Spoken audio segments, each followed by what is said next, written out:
What's up, y'all? Welcome back to the Zebulon Law Sports Podcast. I'm your host, Isaiah, and we are live. And we're back, y'all, to watch day 3 of the NFL draft. Sorry, I'm a little bit late.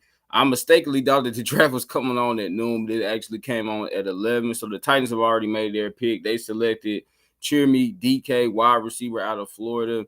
Don't really like this pick, y'all. Feel like it was a reach. There's a lot of really good receivers still on the board. You got Isaiah Bond, who I really like. You also got Jalen Nader still on the board. I mean, it's a lot of really good wide receivers still on the board. So I'm kind of shocked that they made this pick. But that's the pick we made, so we're gonna have to live with it again, y'all. I'm sorry. I thought the draft was coming on at noon, but hey, at least we're not too late. But yeah, Cheerme DK, y'all. That's who the Titans selected with their first pick, wide receiver out of Florida. Again, felt like it was a reach. I mean, we get a wide receiver, but there's a lot of good receivers still on the board. So kind of shocked they were out. Sorry about that, bro. But yeah, like I said, a lot of good receivers still on the board. The Titans went a different direction. Maybe it will work out. We'll see. But I think we reached, y'all. I think we did. But hey, hopefully it'll come in, work hard, be productive for us, because that's what we need. I mean, we really need these receivers to start hitting for us, y'all, because we need more talent at receiver position. So hopefully he can come in and make some plays for us, but we'll see. But again, y'all, day 3, the NFL draft. I'm getting ready to pull it up. I think we're at pick 105 right now, if I'm not mistaken. So the Jaguars just selected Bashan Tootin, one of the fastest running backs in this draft class, and now the Giants on the clock.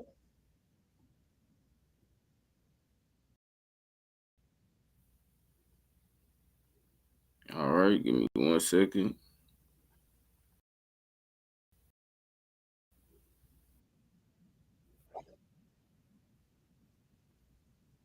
All right, y'all, there we go. And Scottaboo just went to the New York Giants. They get a running back. They get a running back. What Cam Scatterbo could do on the football field, which is just about everything.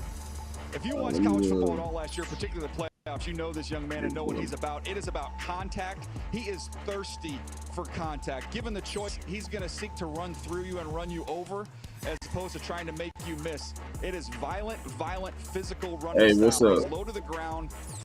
And apparently he's indestructible because you Why do you see think him they take chose some him? huge I don't hits, know. deliver huge hits, Here get right made back DK. and do it all over again. Wow. It's not just a running. Definitely He's a did heck not of an think he was athlete. He used to deserving Wildcat a to ton be a last year. fourth He can round catch the pick, ball. but The he came comp is down a a new little one bit. for me, guys, Again, because I mean Isaiah Bond this guy can still do a little still bit of sit, everything, but still it's all sitting about out there. contact. So And to me, he reminded me of a one of the Plinko fastest chip. players in this draft class. Corey Horton still out there. Here's what that looks like in Cam Scatterbo's running style. Jalen Nader, he's still sitting out there. There's a lot of really good wide receivers still on the board. Xavier Restrepo, Cam Ward's teammate, is still sitting out there. That's what Cam Scatterbo looks like on the football field. I mean, I would have much rather us selected one of those guys, or even selected a running back like Cam Scatterbo. So I would have been fine with him, but instead we go a different direction. So Remember Mark Ross, our colleague hey, here at NFL Network, former assistant GM of the Giants? He said the beauty about can y'all hear Scatterbo is me? we Okay, get a can y'all hear me? contract on Okay, can every y'all play. hear And usually the he's the one commentators? walking away from it. So I'm Okay as excited well. for him. Tyrone And Tracy, is you got a everything running mate there. Devin working Singletary, properly? you got a running mate there. And a bruising one at that. So does that mean he'll be great in the showcase showdown against the rest of the NFC East? Is that what you're saying? He's going to win both showcases for the Giants? Just don't go over. The 2025 NFL Draft is presented by Verizon. Up the quality a little bit for y'all, but yeah, y'all, again, the Titans at pick 103 to Made DK, wide receiver out of Florida. So hey, we finally take a wide receiver, but it's not the wide receiver I wanted us to take. Again, he has a lot of traits to work with, but he's raw right now. I mean, he's raw as a wide receiver. He wasn't that productive at Florida, so we'll see. But man, I'm not that excited right now, y'all. I'm just gonna be honest with you. I'm not. it's hard to be excited. It really is. Because I feel like it was other receivers that we could have selected that were on the board. But, you know, we didn't go that route. So,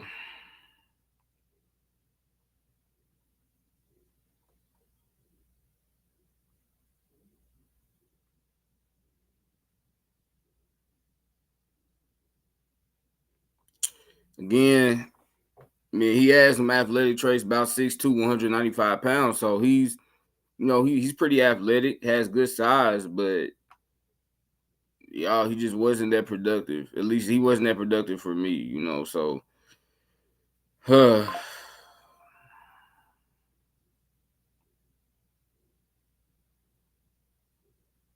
this is a upside pick. You know, if we can develop him, then yeah, maybe he has a chance to become, you know, pretty decent. But if not, I mean, wow. To take him in the 4th round, I don't know, y'all. I don't like that. So, I mean, we'll see.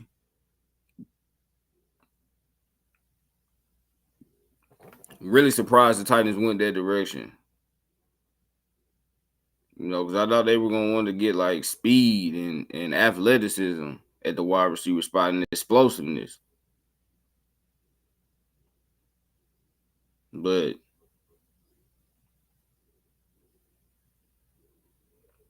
we'll see. We'll see.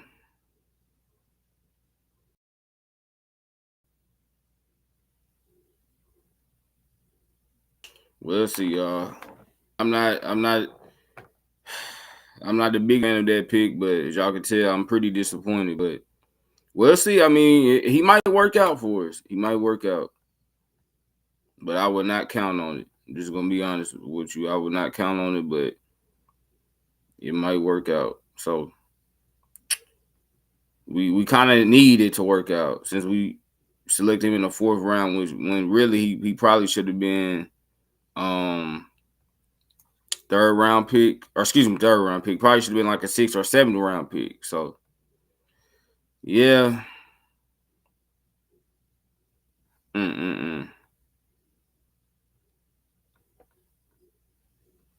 But y'all, I'm gonna try to stay positive, right? I'm gonna try to stay positive about it. So it's a good question. Best picks left, excuse me. So obviously you still got Shedeur out there. You still got Isaiah Bond out there. You still got Jack Sawyer out there. So it's a lot of good players. I say those are the best 3. Other guys would be like a Torrey Horton, Craig Woodson. So yeah, it's still some good players out there. Those would be like the best available guys to me. Dylan Sampson, running back out of Tennessee, still on the board too. So yeah, some really good players still left. A lot of good wide receivers left. I'll say that. A lot of good wide receivers left. Also, Quinn Ewers back from Texas, he's out there. Will Howard, quarterback from Ohio State, he's out there. So yeah, it's some intriguing players still left, which is good for the Titans. But then we just reached for Chirmay DK, a guy that, again, should have been a 6th or 7th round pick. So no one thought he was going to be picked in the 4th round. I mean, let's just be honest. No one thought that. So,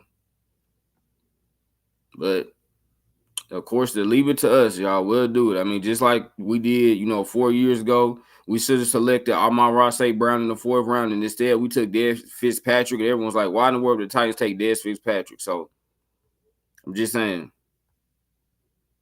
Like, sometimes it's okay with just taking a really good football player. You don't have to just take a guy that has the athletic traits. Just take a guy that you know is going to come in and produce. So, Isaiah Bond, he's going to come in and at least be like a 600-700-yard wide receiver his rookie year, which is what we really could have used. But we definitely could have used a player like that. All right, y'all, it's back on. I'll be able to put it back up. That's just like my kind of little rant right there, but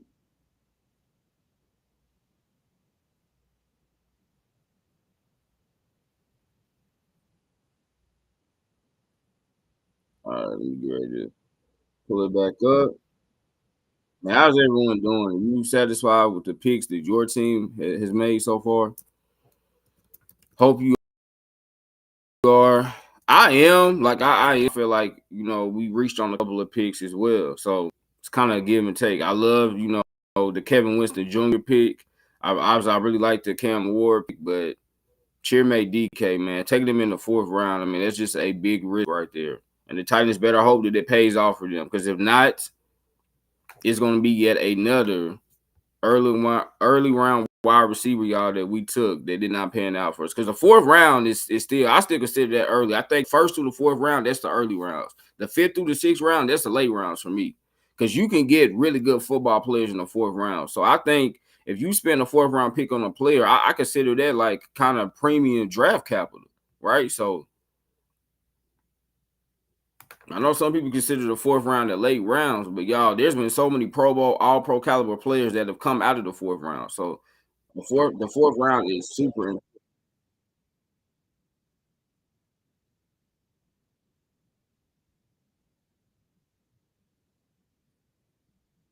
All right, so I'll get put it back on.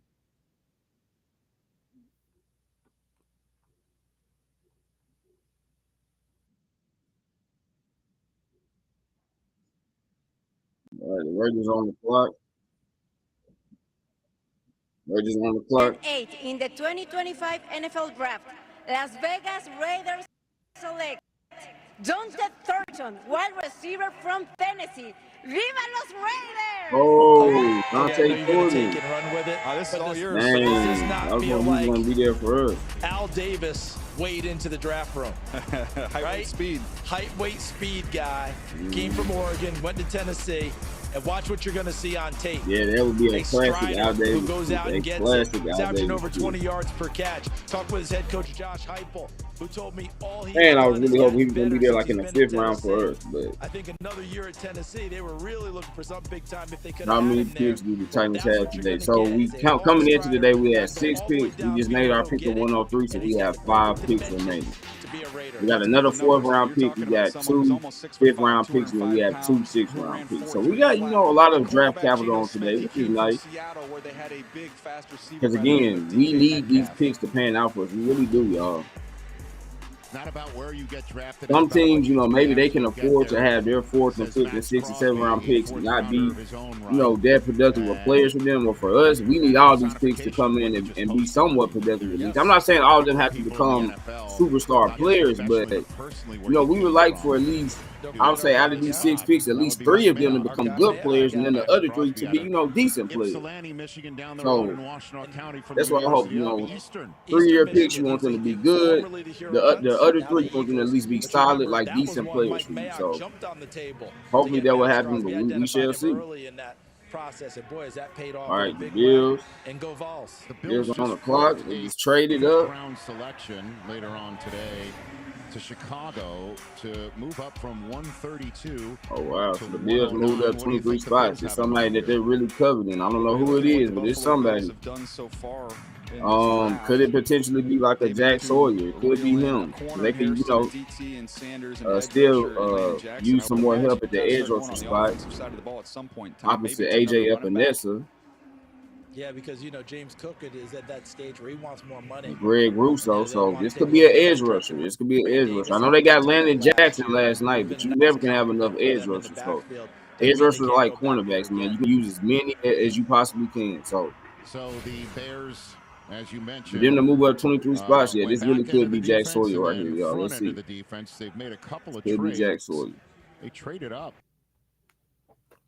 on Friday night to take T.J. Sanders as the first Sanders taken in this draft, which again you would never have expected, but this whole slide has been mind-blowing, unprecedented, and now you start looking at people who might want to back up quarterback. The Jets are now on the clock as well. The word is that of the interviews that Shedeur Sanders had that have been held in very low regard, reportedly his one with the Jets is one that stands out. And again, the Jets are on the clock right now, while the team that's won that division, the Jets, during the last 5 years, is about to make a pick. The Grand Poobahs. The Chicago Bears have traded the 109th pick to the Buffalo Bills. All right, y'all. Let's see. Is it Jack Sawyer? With the 109th pick in the 2025 NFL Draft, the Buffalo Bills select Deion Walker, defensive tackle, Ooh, Kentucky. big Deion Walker, 6'7" out of Kentucky. I forgot he was still on the clock. Man, I love what the Bills have done. They really invested heavily in the trenches. Got T.J. Sanders in the second round, Landon Jackson in the third round, and now Deion Walker in the fourth round. I love this pick. Yeah. This guy has a chance to maybe track towards being a top 50. Deion Walker easily could have been a second round pick, man. This is a great pick for the Buffalo Bills. I totally forgot he was still on the board. You got the offense. You got to deal with what you got. We're going to try and upgrade this defense in this draft for the second year in a row, and they want to be able to make those. All right, y'all. So the Titans pick is coming up shortly. We have the 120th pick. You look at best players available. You're talking about Xavier Restrepo, Isaiah Bond, Jack Sawyer. All those guys still on the board.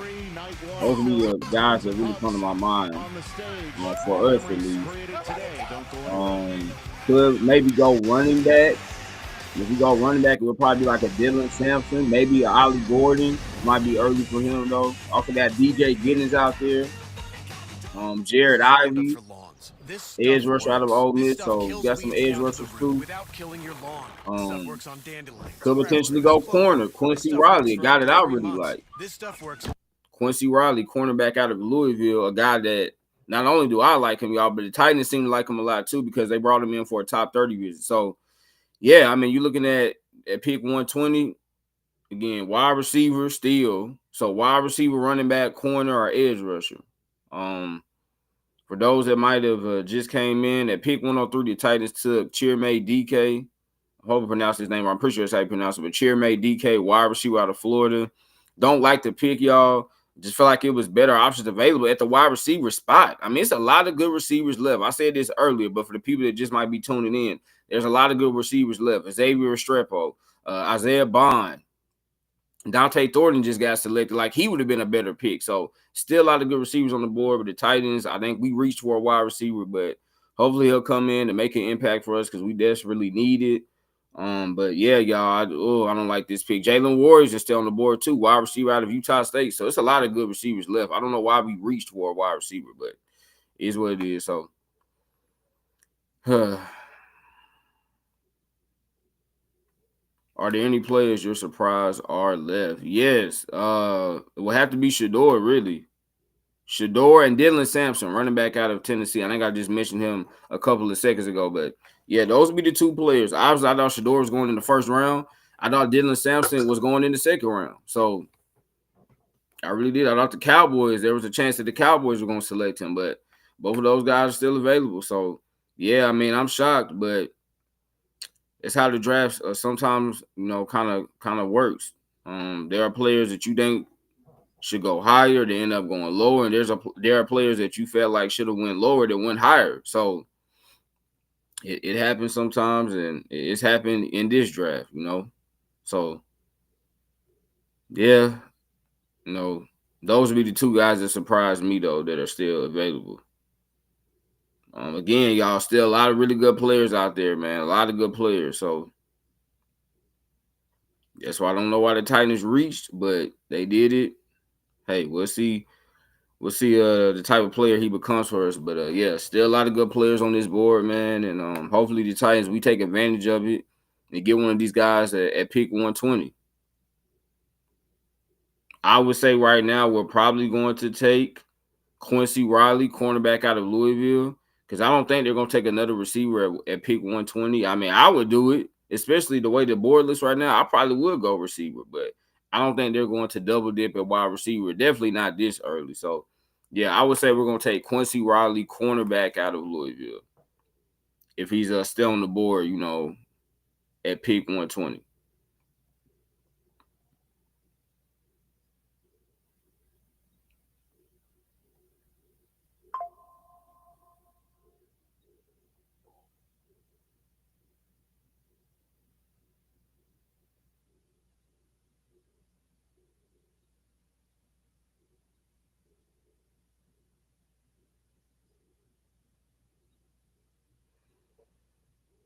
All right, y'all, it's back. Sorry, I'm just still. I'm out here looking at Twitter. People already tweeting me, Zay, how you feel about the cheermate DK pick? Yeah, I'm upset. Okay. In Madrid, who plays in Brazil. I mean, it's just literally all over the map, and we're so excited to get that paperwork in our hands on May 14th. Meanwhile, it is up to pick 110 right now. The New Orleans Saints are on the clock. The Eagles have already picked. We're waiting to hear the Jets pick here in Green Bay. I'll just throw the floor to you. What's on your mind right now, Daniel? What are you thinking about here? Well, I'm just looking at what's available and what's out there. We're seeing traits go off the board right now. Mm-hmm. So What does that mean? you're seeing height, weight, speed, or somebody has a specific trait. You saw size with Deion Walker.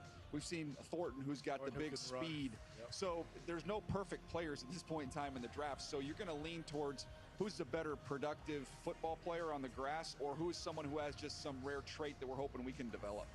Okay, so the Jets went tackle in the first round, or offensive line in the first round for a second straight year, Armand Membu, and then they went legacy. Jason Taylor, who did play for the Jets at the end of his career. That's right. Went and got his kid Mason Taylor, and now with the latest. 110th pick in the 2025 NFL Draft, the New York Jets select Arian Smith, wide receiver. Georgia. I see a lot of wide receivers starting to go off the board. Online here, one of the fastest players in the draft. He ran 4.36, was actually a disappointment. There was a lot of thought he could challenge the record. You see his track background on there. Big time track athlete. Now, you love the speed, and you'll see it on the video. The problem, CD, has been the consistency catching the football. He had 10 drops this year. So that's something that has to be worked out, but you could look at maybe returning kicks, bubble screens, reverses, as you try and get him a little more consistent catching the ball. And try and create those big plays with your quarterback. Yeah, y'all, a lot of good receivers still on this board. Here's the athleticism that goes along with it. They're starting to go, though, too. Need to become very good friends, because he can turn some of those big plays into things that can help the Jets open up their offense. And it's a screaming need as well. You're also drafting for need. Garrett Wilson is the receiver. Josh Reynolds, Green Bay. I not thought you much had a after little that. more than that. If you're going to boo me, at least boo with your chest. Come on. Wow, from smack talk down under. All right. Let's get down to business, huh? With the 111th pick in the 2025 NFL Draft, the world champions, the Philadelphia Eagles select Ty Robinson. I love that pick. Love that pick for the Eagles, man. Somebody from Australia married somebody from Philadelphia. Ty Robinson, he had a great combine. And then you turn on the tape, man. This dude is relentless. He has a great motor. And man, he is just a hard-nosed style football player. He's going to fit really nicely within that Eagles defensive line with Jalen Carter and Jordan Davis. So, yeah, I like that pick for the Eagles. I do. A little bit tight and segmented. I mean, it's not the most fluid mover, but if you want someone who can just dart up the field. And one thing about the Eagles, y'all, they love to invest in the trenches. When I say trenches, y'all, I'm talking about the offensive and defensive line. They put so many resources into those two positions, which is important because that's where games are won and lost. So that's what you dig into, and that's what you find. At the end of the day, man, you got to have those big boys up front. Because those guys help you win football games. And that's why the Eagles won the Super Bowl, because their offensive and defensive line was just too good for the Chiefs to be able to overcome. So, great pick, man, by the Eagles. Howie Roseman has done it again like he does every single year. Thanks on the clock. All right, y'all. Getting close time for the Titans to be back on the clock. Again, we got the 120th pick, so we're almost there. More went off the board last night. Jalen Milroe and the Browns took Dylan Gabriel. So that was the second. Roger Goodell signed an autograph, huh? Banks Jr. tackle out of Texas on Thursday night. And they went on defense 2 more times. So this next pick is going to tip balance on one side of the ball to the other. 112th overall. Your thoughts on what New Orleans might do here? Well, you look at what they're trying to build up. They've got so many veterans on their team. It feels like they want guys to come in, help them win right away. They want this new regime to get up and running. So I'm looking at some guys on my list that are ready to go. Jack Sawyer is one that jumps off my page. I like Jack Sawyer. Yeah, I kind of hope he stays there. Pick 120 though for us, but there's some guys that can come in and help you right away. Yeah, and Sawyer, you know, over time, New Orleans has had good luck with Ohio State. You know, remember Malcolm Jenkins went there and all sorts of people, so they have no problem going there for those Big Ten schools and getting it done. But you're mentioning trying to win now, but can you win now and still bring in that youth to fortify and be ready to take over as you move on? That's what you're also looking for. That's what Mickey Loomis is trying to do. I believe this is another pick to be made internationally and take some time to set up, I guess, connections and make sure it's all set.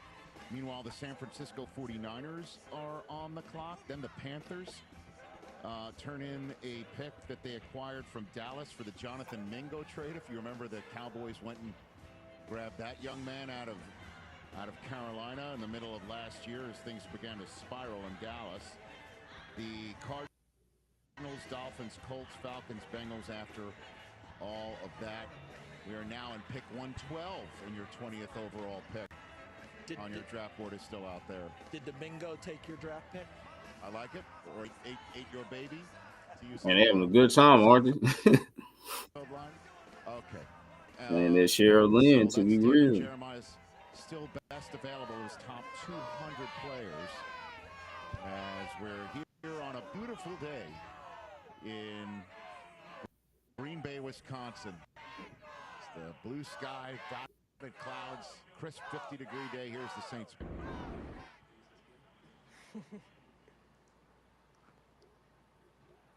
Bonjour, I'm Elisa, DeSantis, Global Flag Football Ambassador for the NFL, coming to you live from Paris, France, with the 112th pick in the 2025 NFL Draft.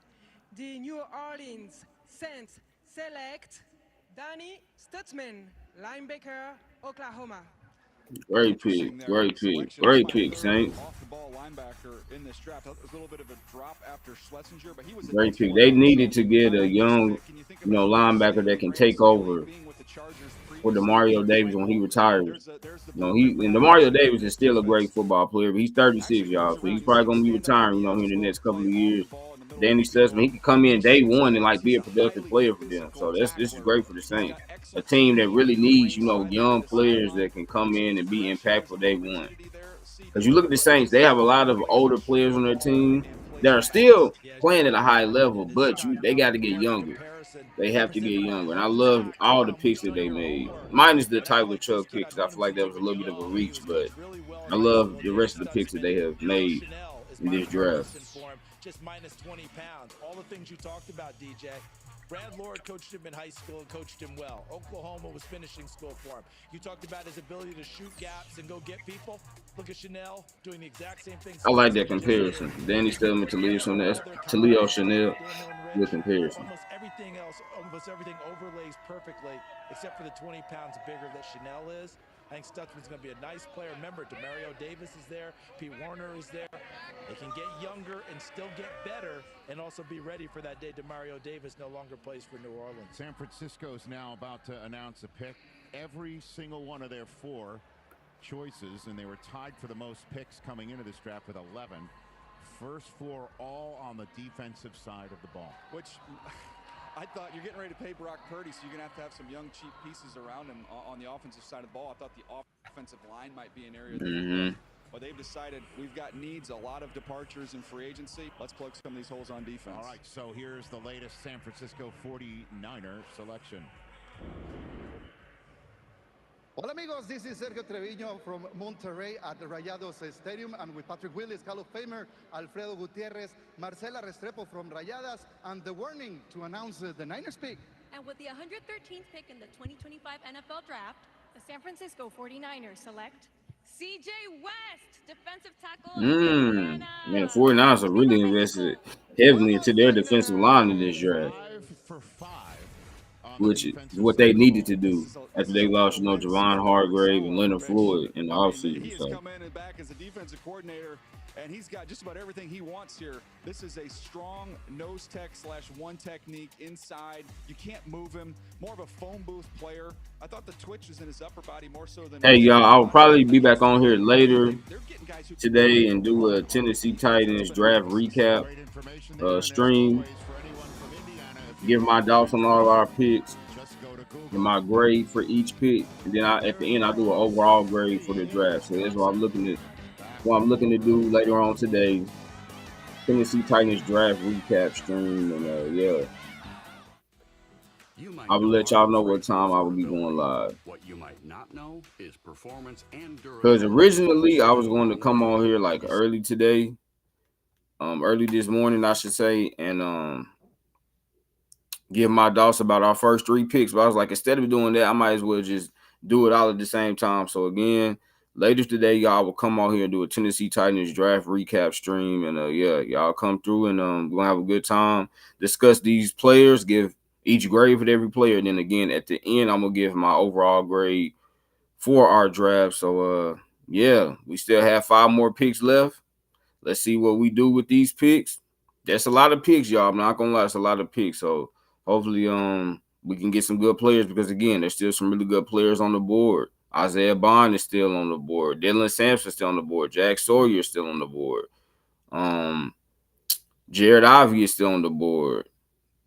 Ollie Gordon is still on the board, y'all. I mean, you see Jalen Warriors is still on the board. Xavier Restrepo is still on the board. So, yeah, Torrey Horton is still on the board. I mean, I'm just thinking of more players in my head. It's a lot of really talented football players that are still available. So we need to take advantage of this. Some of these guys I'm really surprised are still here, but somehow they fail. So we need to take advantage of that. Sometimes, y'all, it's okay. Just do the right thing, right? I mean, like Spike Lee once said, do the right thing, y'all. It's easy. If a good player is sitting there, take him. Just because every other team is passing up on him doesn't mean you have to do the same thing. I think sometimes teams do that. They get concerned. They're like, well, you know, these other teams, they're passing up on this guy. We shouldn't select him either. No, those teams just don't know what they're doing. But if one of those players I just named, y'all, are still sitting there, we need to take one of them. Like, if we pass up on one of those guys, I'm really going to be upset. I really am. Because there would be no reason as to why we would pass up on one of those guys I just named. Now, could we do it? Absolutely, because we did it at pick 103. But I hope we don't do it again at pick 120. But yeah, we absolutely could do it. So again, we'll see. But yeah, hopefully we don't do that, y'all.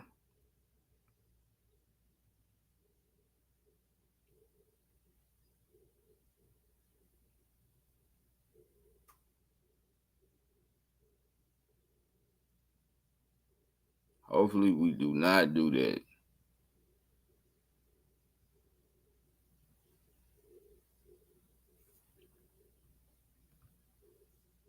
How's everyone doing, man? Hope you're doing well.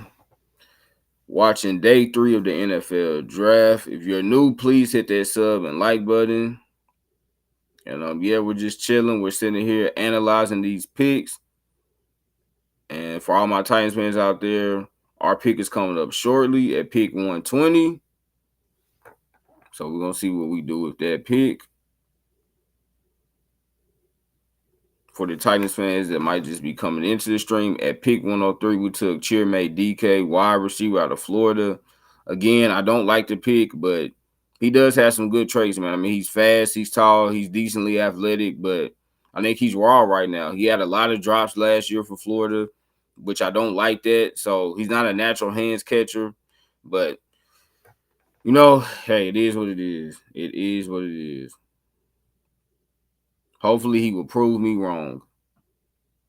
All right, y'all, the draft is back on. Sorry, I'm still speaking this back on. Let's turn it back up. Your 2 cents, gents. Ooh, Trevor Etienne. Wow, the Panthers just keep adding to their running back room. Last year, they took Jonathan Brooks. They signed Chuba Hubbard to a 4-year deal. Now, this year, they just selected Trevor Etienne. Like, wow, they just keep adding to their running back room. You normally don't see a team add to their running back room like this, especially, you know, not in 2025. Panthers had double trouble, right? Remember the running backs they Now, had back in the 70s, 80s, and 90s, right? And it was common for teams to add a lot of running backs to their team. But nowadays, teams don't really put this many resources into their running back room. But hey, the Panthers they're a little bit unconventional. So but got hurt late last year after a heck of a season. Getting paid. Was that Big D'Angelo time. Williams? Jonathan Stewart were double trouble. And I like Trevor Etienne. I think he's a good football player. I just wonder if he's gonna get a lot of playing time. Unlike the Panthers that already have a couple of really good running backs. But we'll see. That's a little bit of the running back situation. We got so close to the Paris pick being a guy named Etienne, which, you know, is the name Stephen in French. Yes. We're hooked on phonics here. We're hooked on phonics. Still a Rosetta Stone. Another international pick.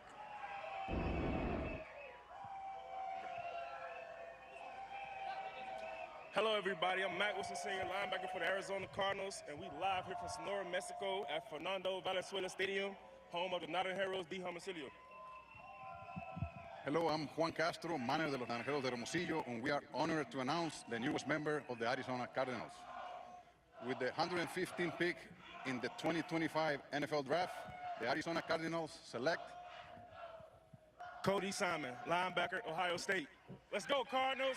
Oh, man, when I thought it was an international pick of the Cardinals, how wild would it have been if we saw the Vatican instead of that pick at that point in time. But instead, no, it was from Mexico, and it is the latest Buckeye. Y'all, I will be right back. Move on from the national championship team. Yeah, I'm just kind of seeing the linebackers just trick right off the board, right in order. And coming off, I thought this would be this fourth round range for this handful of linebackers. They'll use him on some of these delayed blitz. You saw it in the Penn State game. He'll dip under blocks. He's got a nice feel. He can sort through the trash inside. He's a physical tackler. I thought, CD, you look at his size, he's not the biggest guy in the world, 229 pounds. I thought he played a little bit bigger than that and almost got lost in the shuffle because they had so many of those talented front seven defenders, a bunch of which I've already heard their names called. Yeah, and remember, they had Kaiser White, who played so well for them there last year, no longer there. He's got a chance to make an impact early, and he'll be a versatile piece in what Nick Rawlis does with that defense. They move those guys around. You'll see him off the edge. You'll see him coming up those run-throughs we saw with Denny Stutzman. It'll be pretty nice. So the Texans just moved up all the way from they used a third-round pick in next year's draft to move up. So the Dolphins, who didn't have a third-round pick, just traded straight out of the fourth round. They get a sixth later on today. They flip a seventh from later on today to the Texans in this trade. So Dolphins coming out into this day with just 2 picks, and they're content to just wait for the rest of the day here, it seems like. Yeah, I've seen some teams go with that strategy, trying to get picked next year. But it's interesting for me for Houston. What are they coming up for? And I'm looking at a couple different options here. The offensive line they've really invested in and tried to change. They've only made 1 pick, I believe, right? That was Ursery on the offensive line. So they brought in a couple receivers and a corner. I thought at some point in time they might look to add another edge rusher to their mix. I mean, their starters are good, but adding another guy. So I'm curious to see where they're going, that they felt compelled to go up here and make this move. Well, it's interesting you say, what are they coming up for? I don't think this is just a specific player. Obviously, you're going to draft someone. This is a Houston team I think is coming up for the big push, to make the big run. The first year was a joyride with D'Amico Ryans and crew, right? C.J. Stroud. Last year, they found out just how difficult it was, because now you're getting everyone's best shot. But guess what? They found their way through, won their division again, and won a playoff game. Now they've gone through that. I think they feel like they've got their legs under them a little bit, got that maturity that runs through the team with your quarterback and your star defender in Will Anderson. They're thinking about a big run, trying to fortify this team. That's why I think Nick Caserio is making these kind of moves, Rich. What does this say about the draft from the Miami point of view, where they're like, well, we got 2. We didn't even have a late Friday night pick. We're foregoing an early Saturday pick. We'll just take a 6th and a 3 next year. What does that say? It tells me that they're secure, that they're going to be around. Chris Greer feels comfortable that, hey, we have understanding of ownership, that we just value what could be coming in the future in next year's draft versus what we're staring at this year at this point in time. So that's got to have stability involved in that decision. To your point, CD, I think of Houston, and I think of the ability to be aggressive when C.J. Stroud hasn't got that second contract yet. We've seen the Bears do it in free agency as well as be bold in the draft. Now you're seeing Houston. That clock is ticking, and that number ain't going down. That's going to be a huge piece of the pie. You saw the 49ers had to kind of revamp their roster because they know they're getting ready to write that check for their quarterback. So the time is now for Houston. Seize the moment, and that's why you see aggressive moves like this one. I like what you're saying there. Going back to Miami very quickly, Chris Greer is being grilled on, are you rebuilding or what are you doing? He said, no, we're trying to win right now. The fans will look at this as you're rebuilding. You mentioned there must be security there. Take it for what it's worth. Those All right, y'all, we're back. We're back. Like the Texans made a trade. Texans have made a trade. Let's see.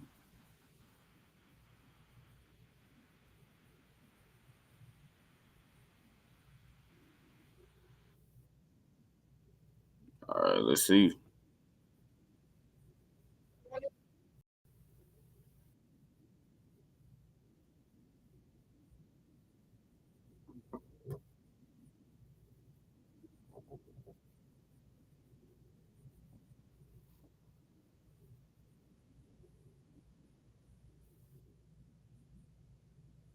Yeah, I mean, they had to get that group together real quick because, again, the Texans. Oh, wow, the Texans took Woody Marks. They were probably just. Didn't expect him to go this early. They even said UCS instead of USC, so they were really scrambling on that one. They were trying to get there. They scrambled the letters. All right, tell me about Woody Marks. Yeah, Woody Marks came over from Texas Tech, got to USC. This dude has caught a lot of footballs throughout his career. How about 261 career receptions? So they've added those wide receivers from Iowa State. They're going to push down the field with Nico. Man, they had a whole bunch of players. playmakers. I got CJ Stroud, got a little pressure. Hey, Woody, here you go. Take this and go with it. Didn't he catch? And a whole bunch of playmakers to the offense. Hey, what's going on? Like 83 in 1 year when he's playing for Leach and then made the move. So they went Do you think Shedeur will be drafted? I mean, I think so. I think so. Unless they just tell teams, hey, don't draft me. I'd rather be an undrafted free agent and just choose a team, you know, I can sign with. So. Los Angeles Rams select Jarquez Hunter, running back, Auburn. Man, these running backs are really starting to go. I talked to Les Sneeder, general manager, the other day, and we were talking about players, and he asked about him specifically. And I said, Les, are you just being an Auburn homer here, an Auburn guy? And he said, no, this is legitimate. And I actually forced me to go back and watch a little bit more and saw a little bit more of what he saw. You know, this is someone with cutback vision. He can step through tackles. He can extend and pluck the ball. He protects it. Only one fumble. And when you look at the Rams last year, CD, Kyron Williams, a lot of production, but only one run of 30-plus yards. Take into account Saquon Barkley last year. He had 13 when you include the playoffs. So they've got a good offensive line with the Rams. They'd like to be able to pay that off a little bit more. Yards over expected last year for Kyron Williams, 0. He got all right, y'all. They need to get somebody get a little more juice. Getting close time for the Titans to be back on the clock. Next pick is 120. Round 195th selection. So they moved up to 10 spots and now are just going to be chilling out for at least an hour and a half, maybe 2 hours. Yeah, the Falcons on the clock. I tell y'all this, I love what the Falcons have done. At Taylor Walker, pick 15. They traded up to get James Pierce Jr. at pick 26. Then last night they traded up again to pick 96 to get Xavier Watts. So they added 3 playmakers to their defense.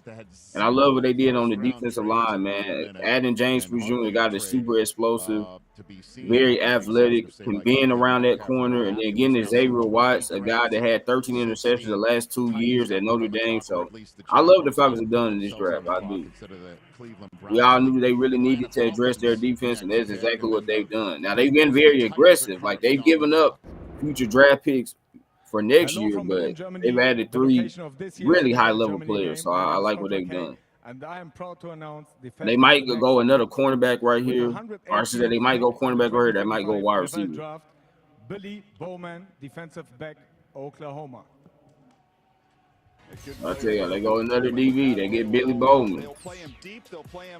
He had a really good combine. Ran well, tested well. Gets to the perimeter. He's an outstanding tackler, as you see. Ooh, so you got Jesse Bates, Xavier Watson, and Billy Bowman in their secondary. And then you got AJ Terrell at corner. Oh my gosh. I love the secondary. I just love the defense that the Falcons are building. I do. Make plays. Here he is showing you some of those instincts. You want to fake a field goal, I'm all over it. I'm going to sniff that one out, CD. Yeah, and how about my comp for him with Quandre Diggs? Because you're talking about a guy who has instincts, guy can see the plays in front of him, drop it to the low area, and you mentioned bad intentions finishing things off. There's Bowman doing it against LSU. Watch Quandre Diggs. And that's Kyron Williams that you were just talking about. Bad intentions coming up and making the play. And Billy Bowman, married to an Oklahoma outfielder in the softball team, has won, what, 5 straight NCAA They don't titles. lose. Speaking of sitting around and having lunch, the Falcons' final pick in the draft is their next pick. 100 picks from now in the 7th round. When we come back, the Bengals and Titans picks. The Bucs are on the clock. We're here middle of the 4th round on a Saturday in Green Bay. All right, y'all. So the Bengals on the clock. Pick 119. I know what that means, man. The Titans. I'm getting ready to be back on the clock at pick 120. Just looking at guys, y'all, you got Isaiah Bond, Xavier Restrepo, Dylan Sampson, if we want to go running back, Jack Sawyer, edge rush out of Ohio State. I've said his name a few times today. Torrey Horton, wide receiver out of Colorado State. So still some good players left. And yeah, I really hope we get one of those guys. So let's see. Sunny days call for Sun Cruiser Vodka Iced Tea. Made with real iced tea and a real vodka.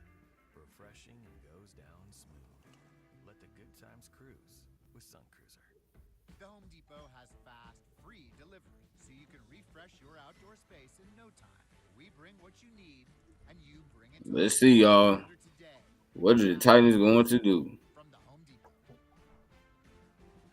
This is Roundup for lawns. This stuff works. This stuff kills weeds down to the root without killing your lawn. This stuff works on dandelions, crabgrass, clover. This stuff works for up to 3 months. This stuff works guaranteed or your money back. This stuff works on big lawns, small lawns, and I guess you can call that a lawns. This stuff works without killing your lawn. This stuff works without killing your weekend. This stuff works for the rookies and the seasoned pros. This stuff works in Knoxville, Bronxville, Rockville. Let's see. This is Roundup for lawns. This stuff works.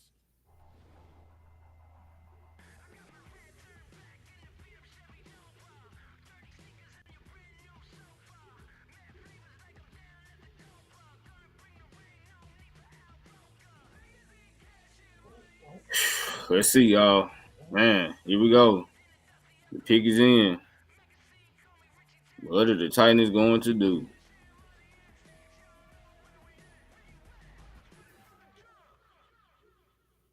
I'm the voice inside your head. And while you're typically athletic, right now, All right. pathetic. Shank. Again, guys, that I'm looking at Isaiah Bond, Xavier Restrepo, Torrey Horton, Jack Sawyer, Dylan Sampson, Ollie Gordon, and Jared Ivey. Those are the guys that I'm looking at.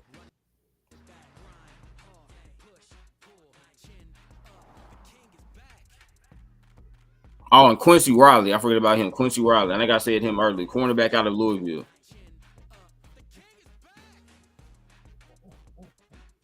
Grand entrances need a Grand Highlander. Toyota. Let's go places. Do you think this candle will cover up my friend's overpowering cologne? So let's see, y'all. I hope it's one of those guys, but you never know with the Titans. You never know what we're going to do, but I really hope it's one of those guys, though. I really do. Well, we've reached here's the last 10 picks, the draft portion of our broadcast, because some are getting announced while we're in commercial break. Barrett Carter, the Clemson linebacker, just went to... Wait, we just took Gunnar Helm? Hearing about the Tennessee Titans just announced Gunnar Helm, the tight end out of Texas, is now the latest Tennessee Titan, so a new weapon for... We just took Gunnar Helm? Okay.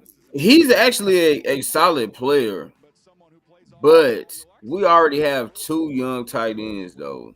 The stuff he does best, spy the quarterback, backside speed that I mentioned. Look at my face, y'all. Really? Come on, man. Literally, we already got 2 young tight ends. Chiga Conquo and Josh Wiley. And now we have another young tight end. Some incredible catches when you go through his catch tape. Now, his combine time was not great. He was not healthy. It's just like, okay, what are we doing? And to me, I like the value here watching with some of the plays he made. He's a good player. Like, he's actually a good player. But again, though, we already have 2 young tight ends. So now you have 3 young tight ends. Like, what are you doing?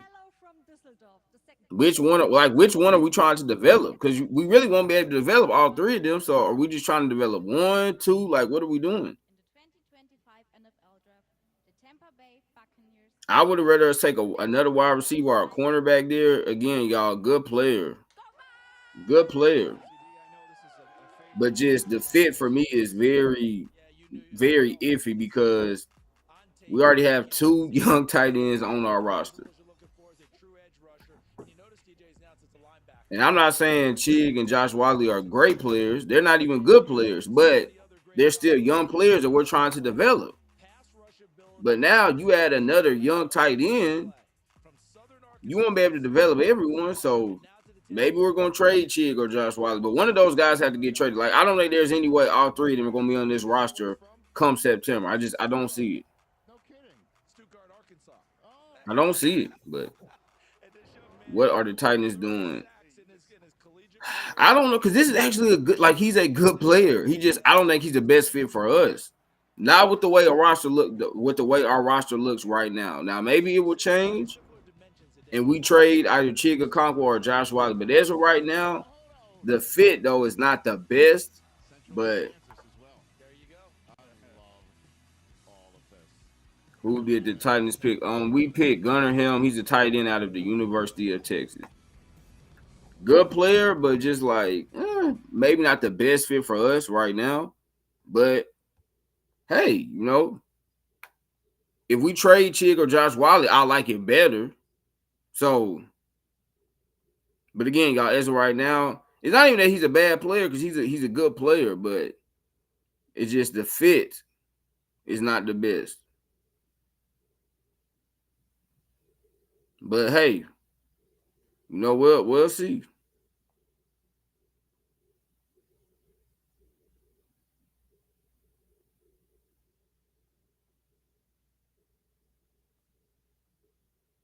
But no, he's a good player and can be a nice tight end for us. But it just feels like we have a cluster at that tight end position. You kind of would want some diversity in that group, y'all, in terms of just age. Like, you don't really want 3 young guys. Ideally, you want to have maybe 1 young guy and then a decent like veteran option. But instead, we got 3 young guys. So let's see. But if you spend a 4th round pick on the tight end, you better make sure he gets some playing time. So that's all I'm gonna say. You better make sure he gets some playing time. So we picked Gunnar Helm, tight end. I'll type his name in. Gunnar Helm, tight end from Texas.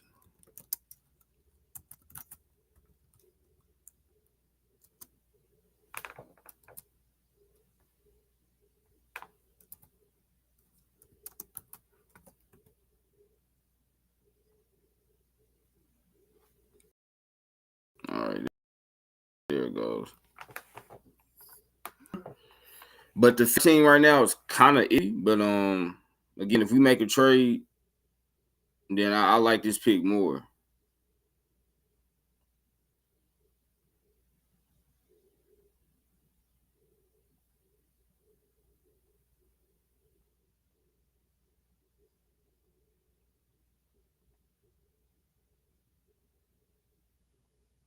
I'm just telling y'all, still some good receivers left. Excuse me, y'all. Still some good receivers left, though. Still some good corners left.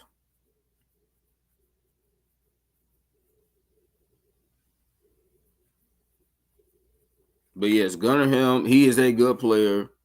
It just makes me wonder, though, are we going to trade Chig Okonkwo or Josh Whyle? Because you can't keep all 3. So it's not that I don't like the player, y'all. I like the player. It's just right now, again, the fit on our team is kind of questionable, but he's a good player, though. Gunnar Helm is a good football player. He really is.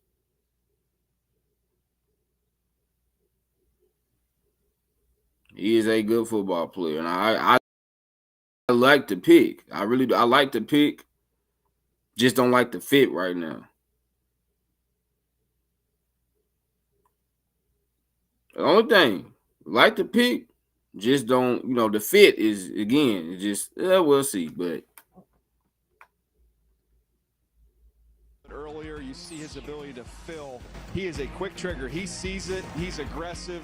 He picks his line, and he will hit the gas. Big time collisions. You see him here in the the Steelers is still Jack Sawyer. He gets there quick and makes big time Great tackles, pick, man. and Great he's got pick. some ball skills. He can go get it.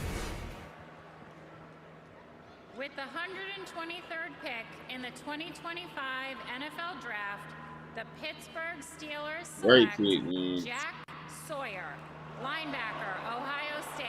The 10th Buckeye from the national championship team has gone off the board. Yeah, it's a great And pick. Jack Sawyer is going to Pittsburgh. Look at his comparison there at the bottom of the screen. Who was, by the way, drafted by Pittsburgh. 100%. And Pittsburgh knows what they like and what fits not only for their team, their organization, but inside their division. This is a bully division, CD. We talk about it all the time, and that's his game. It's physical. He'll Welcome. I mean, wide receivers have the tightest pick. Just one right a now. lot of power. He's going to get to your chest as soon as he can. He's going to try and rub the hands. You saw it. This was the walk-off here. This was a game winner against Texas. Gets the sack, gets the scoop and score as well. He just looks like a Pittsburgh Steeler, man. They have a type. It's absolutely perfect.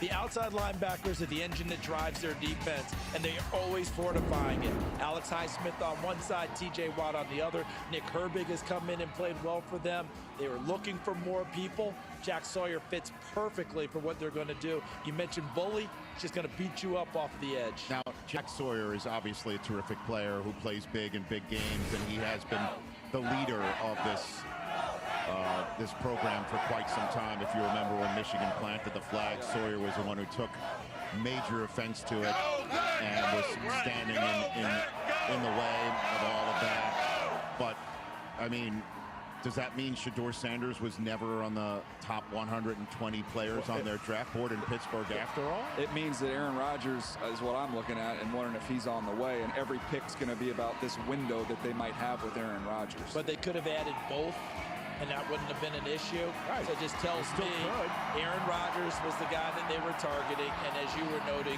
did they have him that high ranked on their deal? They're always going to take care of that defense. And when Jack Sawyer's staring you in the face, I'm not surprised they'd make that move. Who's their rival in that division? It's going to be Baltimore, and they has taken their measure. Last year. Remember, Pittsburgh at one point had beaten Baltimore 8 of 9 times. The last 2 times, though, Baltimore has routed Pittsburgh. And they did it in a physical fashion, an embarrassing fashion Ran for them what off the the Steelers field. are used to. So you go out and get Derek Harmon, you go out and get Jack Sawyer. The commissioner's coming out to make this next selection to announce the Green Bay Packers' latest pick. And as always, it's been a party here. 400,000 fans over the last 2 nights combined. And every time the Packers are on the clock, this is what happens. Go, Pat, go. Go, Pat, go.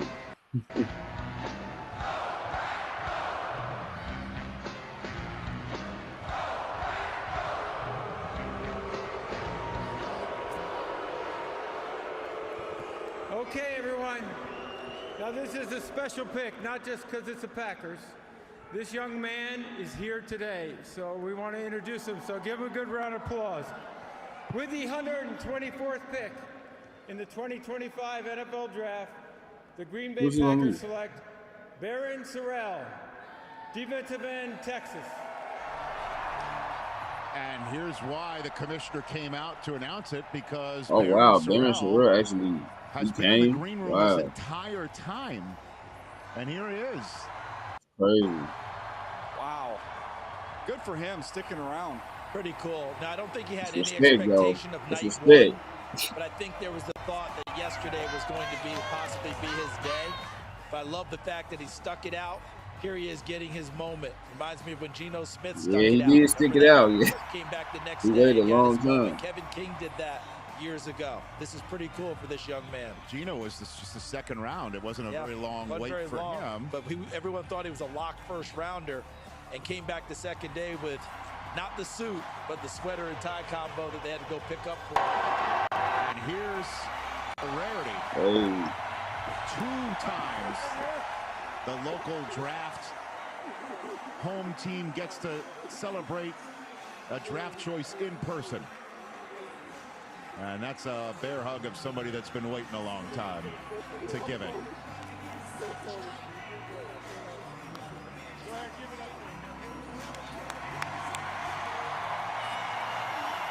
And both times it's a Texas Longhorn that receives the hero's welcome by his new fan base at the professional level. It was Matthew Golden on Thursday night, and now Darren Sorrell here on Saturday.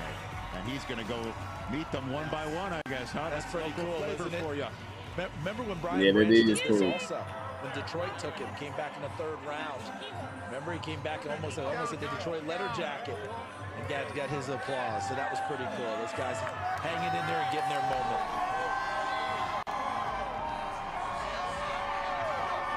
Tell you what, Texas had a pretty darn good defensive front.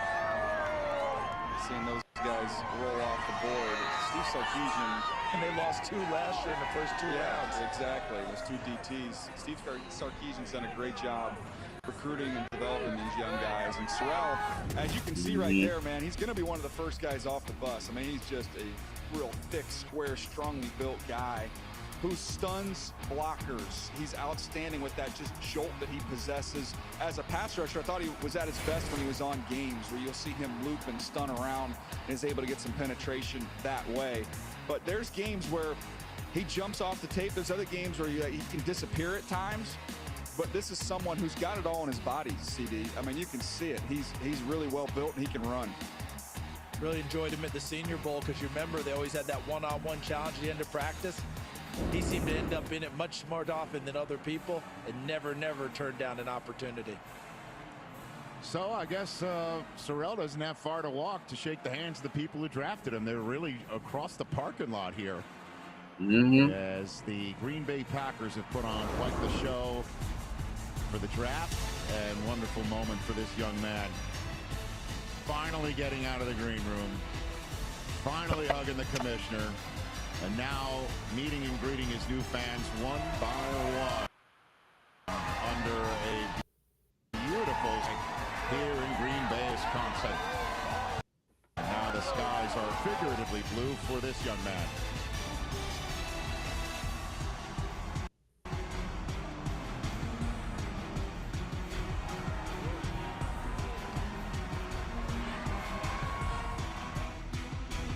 All right, y'all. NFL Draft is presented by Verizon. 125 LA Chargers on the clock. For those that might just be coming in, the Tennessee Titans at pick 103 selected Chirmay DK, wide receiver out of Florida. And then at pick 120, they selected Gunnar Helm, tight end out of Texas, y'all. As I said earlier, but I'll say it again for the people that might just be joining. I don't like the Chirmay DK pick at all. I feel like it was better wide receivers on the board. And I like Gunnar Helm. He's a good player. So I like the pick. He just doesn't he just doesn't really fit right now within our tight end room because we have so many tight ends in that room. But he is a good player. So a good pick, but we'll have to see what we do because we definitely cannot have him, Chigo Okonkwo, and Josh Wiley in the same tight end room. So we cannot have all of them in the same tight end room. It doesn't make sense to have 3 young guys in the tight end. It's like at wide receiver, you can have 3 young guys. You know, at cornerback, obviously you can have 3 young guys, but tight end is one of those positions you cannot have 3 young guys, you know, all fighting to try to get playing a playing spot. It's not gonna happen. So how come Gunnar Helm didn't come out? He was not there. He was not there to draft. I think he might be in Texas with his family. I think that's what I saw. But yeah, he did not attend the draft.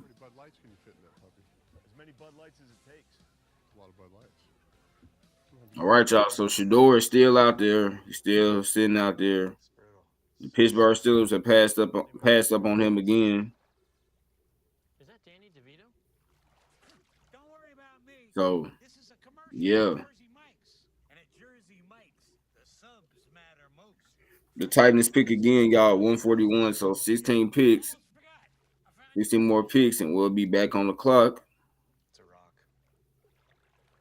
And I still like the way this board looks for us. Again, I'll say these names again. Isaiah Bond, Xavier Restrepo, Jalen Royals, Jared Ivey, Quincy Riley. So still some really good players. Could even go running back, Dylan Sampson, because he's still out there. Ollie Gordon is still out there too. I'm pretty sure. Let me see. I'm pretty sure DJ Giddens is still out there. Yeah, he is. So we could go running back even, which I wouldn't mind that. But this next pick, I want corner, I want wide receiver, edge rusher, or running back. That's what I want. I don't want us to take an offensive lineman, even though I feel like we could do that. I really do feel like the Titans could take an offensive lineman. I don't want us to do that. It needs to be, again, wide receiver, corner, edge rusher, or running back at this point. I really don't care who we get as long as this is one of those positions. So, but I don't want an offensive lineman. I really at this point wouldn't want like a defensive tackle. So yeah, has to be a running back, edge rusher, wide receiver, or a cornerback. Hang out. I mean, you're right here. Someone could just host it right in the yard. And we say hello to the minister of culture of the Texas football program, Matthew McConaughey. Only thing better for him would have gone to the Washington Commanders, which is his team professionally. They're picking in just a couple picks. So we say hello to you, Matthew. And these are the last 10 picks that have been announced. Now, they kind of stopped the show a little bit for announcements so the newest Packer can have that moment. With the 125th pick in the 2025 NFL Draft, the Los Angeles Chargers select Kyle Kennard, defensive end, South Carolina. Yeah, South Carolina saw him at Georgia Tech. When he entered into the portal, they knew it was just a 1-for-1. You're only going to get 1 year from this guy, but they thought there was some real upside with him. Well, how did he deliver? Just the SEC Defensive Player of the Year with incredible production. CD's got long arms to 34 inches, takes those little short, choppy steps. He can get into your chest, does a nice job of finishing as a rusher. He loves that rip move. So Chargers get one of those long-armed edge rushers to put him next to Tuli Pelotu and company. The SEC Defensive Player of the Year was the 125th pick in the draft. So would just assume by that sounds like a value pick. So here comes the Cleveland Browns. This was the 4th round pick. They traded down in the Travis Hunter trade with Jacksonville. Greetings from the British Bulldogs Browns backers in the UK. We cannot wait to welcome Browns fans from all over the world to London this season when the Browns play in Tottenham Stadium. But first, with the 126th pick in the 2025 NFL Draft, the Cleveland Browns select Dylan Sampson, running back from Tennessee. So that's Dylan Sampson's off the board for us, y'all. Wow. For the Browns, they doubled down at running back. They took Quinshon Judkins last night in the 2nd round. Now they take Dylan Sampson here in the 4th round. Cleveland, Kevin Stefanski wanting to run the football. What I like is they bring different elements of the game, to the table. Quinshon Judkins, he's like that thumper, that hard-hitting style of running back, the bulldozer, and then you got Dylan Sampson. He's a home run hitter, man, super elusive, very shifty, runs in between the tackles. So I like this. They got kind of like a Thunder and Dash combo at the running back spot. So, okay, Brown. Dylan Sampson, and Quinshon Judkins. That's perfect for Kevin Stefanski and what he wants to do. Here's the Colts. They traded down 10 spots into this pick moments ago. With the 127th pick in the this could be Quincy Riley, y'all. Draft, the Indianapolis Colts select Jalen Travis, tackle, Iowa State. I thought the Colts were going to go cornerback. They got the big tight end and Tyler Warren early. Now they come back and they end up getting a big tackle here in Jalen Travis. When you look at someone with his size, that's the first thing that jumps out at you when you see him on the tape. He is absolutely enormous at almost 6'8", almost 340 pounds with very long arms, almost 35 inches. He can knock you off the line of scrimmage. He's a violent helper.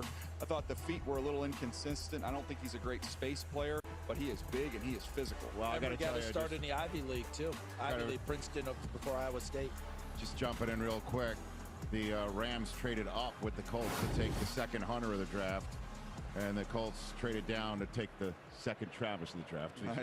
These are just nuggets I'm throwing out. Everything's in With twos. the 128th pick in the 2025 NFL Draft, the Washington Commanders select Jalen Lane, wide receiver, Virginia Tech. I like the group of wide receivers that we've seen come off the board. Commanders add some more depth to that wide receiver spot. You know, they traded for Deebo Samuel back in March. So. He's undersized. You can use him in the slot. I think that speed shows up on the outside as well. Now you can have Jalen Lane and Scary Terry McLaurin, two extremely fast players for Jaden Daniels to work with. I like that. The 4.3, 4.40. He jumped 40 inches. He broad jumped 11 feet. And this is a dynamic guy. Like, I would have much rather. I forgot about Jalen Lane. I would have much rather had him. They were finding ways to manufacture him touching the football, whether it was jet Then Tremere DK, but double screens, anything to get the ball in his hands early, and then let that speed take over. And that's what Washington does in that offense. They get the ball out quick. Cliff's got a lot of tricks. Eagles now on the clock with the 130th overall pick. The Ravens came into today with the most day 3 picks, 8 of them. We're about to hear the first of those 8 in a matter of moments to get us to the 130th overall pick. Pick 129. It's the 27th pick of the 4th round, and again, we have not heard Shedeur Sanders' name yet. Once again, he is in danger of slipping into the 5th round of this draft. The 20th overall pick on Daniel Jeremiah's draft board. I am just still shaking my head over this, guys. I still don't get it in this word. We're now on the take a flyer portion of things for certain teams. Certainly if you need a, I quite frankly don't get it. I've never seen anything like it, and there's really not much of an explanation for it. We were talking before and thinking of teams, and I brought up Philadelphia as a team that could make some sense. They love to collect quarterbacks. They see the value in the asset there. Well, maybe they're 3:30 away from hearing that decision. It's time for the Draft Buzz presented by Goodyear, and that is, I mean, you can't even call it. It's the loudest buzz I've ever heard in terms of a draft. We've never talked about somebody in this with this intensity. I've never had my phone blow up from a wide variety of people who are diehard NFL fans and not even who are just casual sports fans. They're even like texting me like, what gives? Like, what's going on? My wife told me today that in her Pilates class, I don't know. People were asking her what's going on with Shedeur Sanders, and she identified some of these people I know follow football, others not at all, to your point, Rich. Yeah, man. But I'm at the portion, to be honest with you, I'm at the portion of dad stage now. Because reasons are going to come out later, but for me, very quickly, as we get ready for Ian, I'm thinking hugging this young man right now. I don't care how he's holding up. This is a very, very tough time for him. Ian? I would echo that. First of all, you guys mentioned the various people texting. I woke up to a text from my mom wondering why Shedeur Sanders has not gone. I mean, that's kind of where it's reached right now. I mean, it's everyone who casually follows football just wondering why the biggest name in the NFL draft has not gone. You know, you guys mentioned wanting to hug him. Charles did. I've gotten a lot of those texts from different draft rooms in the NFL saying, I feel so bad for him, poor kid. But those teams are also not taking him. And, you know, you talk about why. You start to understand why if a quarterback doesn't go in the first round, well, you know, maybe he should go in the second round. It doesn't really work like that. I mean, Tyler Shuck, yes, but that is a rarity. Usually it's you take a starter in the first round, and you take a backup kind of when you can. 4th, 5th round, that's the category for Shedeur Sanders right now. I know some teams are thinking about it. I know they're having the conversations. We haven't seen him go yet. I mean, he's got to be, as we wrap up the Draft Buzz presented by Goodyear, he's got to be the top player still available on everyone's draft board, even with teams that aren't quarterback needy. You rank players, right? I mean, you never know how they have him ranked, but I would say the vast majority have to have him up there. All right, latest pick from London, the Ravens pick. This is James Ogden, member of the UK Ravens flock, coming to you live from Tower Bridge and the Raven Pub in London. With the 129th pick in the 2025 NFL Draft, the Baltimore Ravens select Teddy Buchanan, linebacker from Cal. Go Ravens! Good pick, good pick. A little bit of a theme here with these wide Good receivers pick. and linebackers. I think, again, this is that value. This is that sweet spot round. Teddy Buchanan. Now, so the Ravens added Malachi Starr, Mike bit, Green, and Teddy Buchanan to their to me defense. was the only concern. My goodness. 3 guys that shouldn't even been there when they were on the clock. He can really, really run. To me, it's The Ravens, I don't know how they do this every single year, Like his y'all. hair's on fire too. That's what you like about him. That fits ball. Every single year they do 1 this. year at Cal. Previously had been at Cal Davis. Well, the Eagles were, as you just mentioned, a possibility. Who knows? They could take Shedeur. They just traded out at pick 130. The Jets just traded in, flipping a 6 they got from the Chiefs in the Mecole Hardman trade back in the day to do it. We'll find out who the Jets just took in a sec. This is Roundup for Lawns. This stuff works. All right, y'all. So, as y'all can hear, they're still talking about Shedeur, man. I'm really shocked he is not getting selected yet. Really thought the Steelers were going to take him at pick 123, but they selected Jack Sawyer, which he's a good player, but I just thought they were going to take Shedeur. So, I'm going to be honest with y'all. I really don't know where he's going at this point. I mean, I don't. So, I mean, he might fall all the way to the 6th round. I really don't know, but it doesn't look like he's going in the 4th round because the 5th round is about to begin here shortly. So we'll see where he goes. And speaking of the 5th round, y'all, the Titans have the 141st pick, so we're 11 picks away. We'll see what we do. Again, as I said a few minutes ago, I really don't care what player we get as long as he's a corner, a wide receiver, a running back, or edge rusher. I'm going to be A-okay with it. So that's really all I care about at this point. That little Titans flag, oh, thank you. Tighten up. But yeah, that's why I want to get wide receiver, corner, edge rusher, or running back, and I'm fine with it. So as long as we do that, I'm not, y'all not gonna hear me complain. We just better not take an offensive lineman. I really don't want us to do that. Even though I don't know why, y'all, I just feel like we could do it.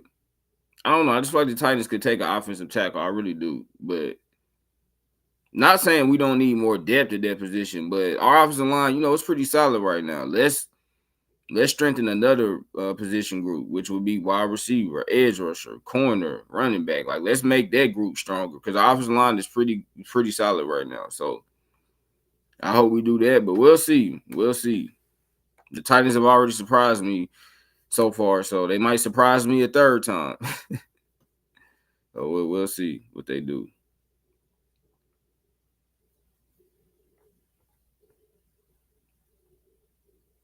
Only NFL Network can deliver.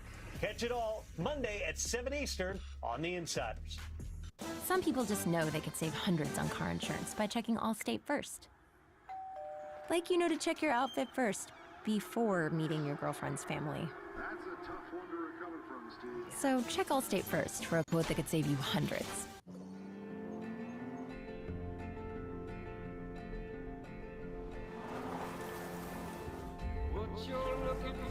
Dad?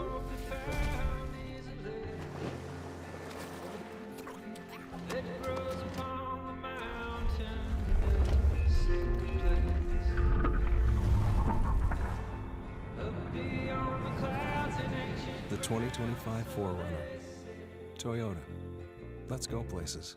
However you book your hotel, first check Kayak to see what lots of people say about where you're planning to stay.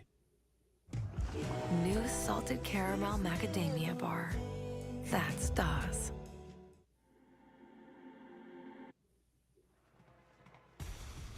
So the latest pick is in from New Orleans. And then the Bears are on the clock right now. So we're almost caught up. So the Jets traded with the Eagles. And I guess, did they tell Howie Roseman we're moving up to take an Alabama defensive player? And Howie's like, if I'm going to trade you the pick, it's got to at least be on brand for me. Is that part of the trade? They got it backwards. They flipped the script a little bit on this. So they're saying, hey, listen, Howie, let us trade. It would have been the guy you chose anyway, right? It had to be Alabama or Georgia. Malachi Moore, you talked to the folks at Alabama, they used the word trust. They trusted him. As soon as he got on campus, they could get him right on the field. So he's the latest Jet. And now the Saints' latest selection. They're sixth of this draft.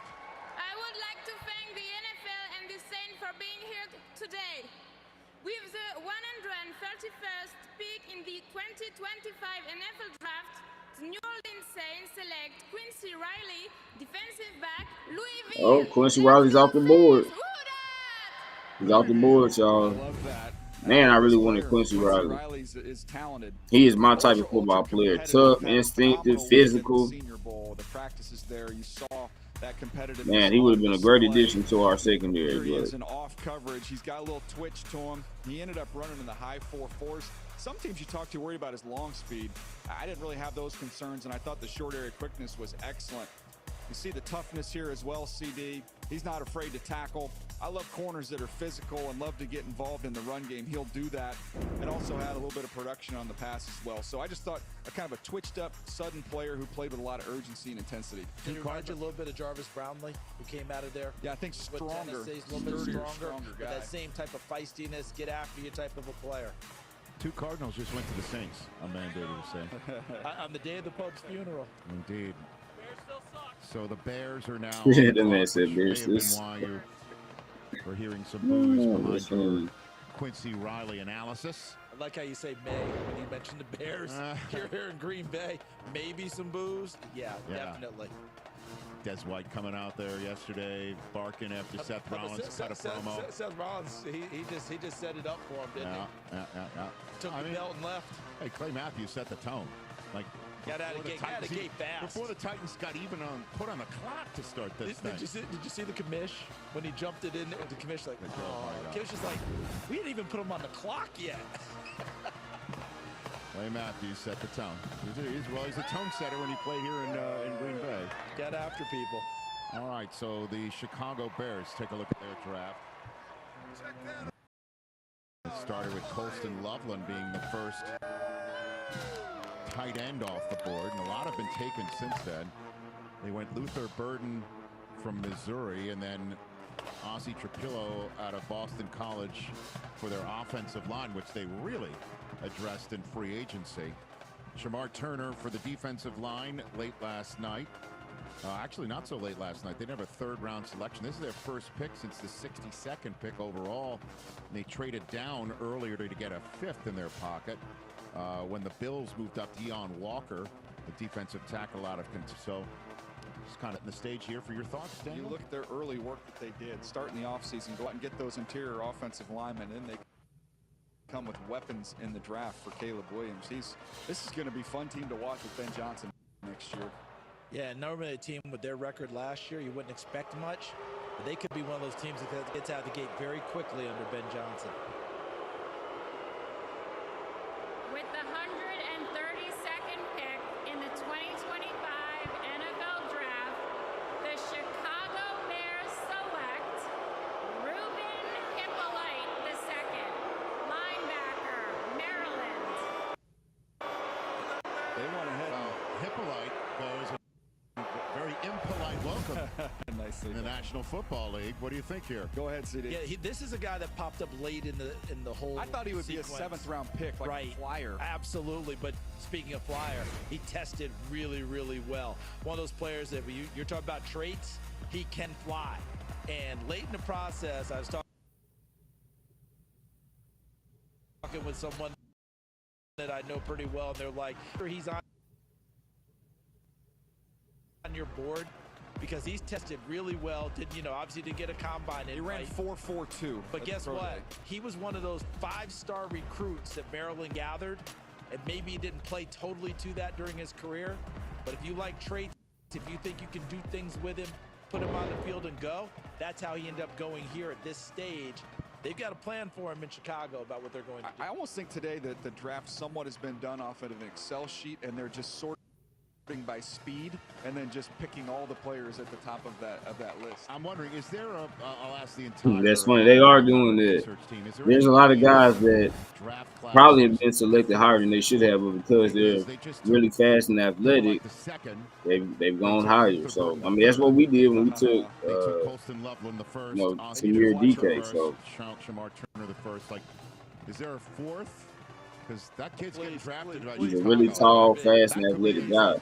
So he goes ahead of a guy like Isaiah Bond, who's even faster than he is, but is not as tall. I really like Isaiah Bond a lot. So Please tell me Mr. Hernandez knows what you're doing these days, please. I did not see that one coming, to be very honest. All right, Andy Reid's Chiefs along with Brett Beach. They've got 96. And speaking of Isaiah Bond, the Chiefs might select him. So with all these trades, it is because, man, he feels like a Chief player. I mean, they love guys that are very, very fast and that bring that level of explosiveness to their offense. So, You and Jose Feliciano, did you do a duet? man, and I'll tell you this: if the Chiefs end up, selecting Isaiah Bond to speak, the NFL is in trouble. Let's go. Because Andy Reid is going to do so much with him in their offense. And they already have, Rasheed Rice and Marquise Hollywood Brown. So if this is Isaiah Bond, the NFL is in trouble. Because boy, oh boy, Andy Reid's going to make him like a consistent 1,000-yard wide receiver just because of his speed alone.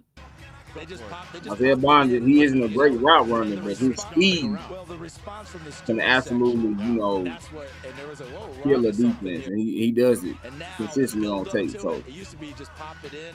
Now, I mean, they milk it. Everybody, the anticipation, and then bam, and then they play this at graduation as well. So when you graduate University of Wisconsin, you go out to the jump around. So Jack Andrade has unearthed that Ulysses Bentley IV. Oh, come on down. The Ole Miss running back who was at the combine. Yep. Possible. Number 24. He's got Bears written all over him. Now they almost have. And he'd have to wear jersey 4, wouldn't he? You'd have to put him in 4. Or would you put him in IV? Oh my God. All right, so the Kansas City Chiefs started with young. Of night one. They've wrapped up Friday night. Omar Norman Lott to the defensive tackle position from Tennessee. And then that was at the end of round 2. And then they essentially kicked off round 3 with Ashton Gelati, the edge out of Louisville. And then Noel Williams, the corner out of Cal, was at the end of round 3, or towards the end of it. Now here's their 4th round selection. They've got a 5th and 3 7th. So this is the first of 5 remaining picks for the Chiefs in this draft. I just remember when you get towards this portion of the draft when we were doing it in Radio City and there was just a few hundred people out there and you could throw them cookies, and now we've got minions and nuns milling around. This is unbelievable. We call that evolution. Is this minion out there asking for money for a picture with him? I'll find out in a second.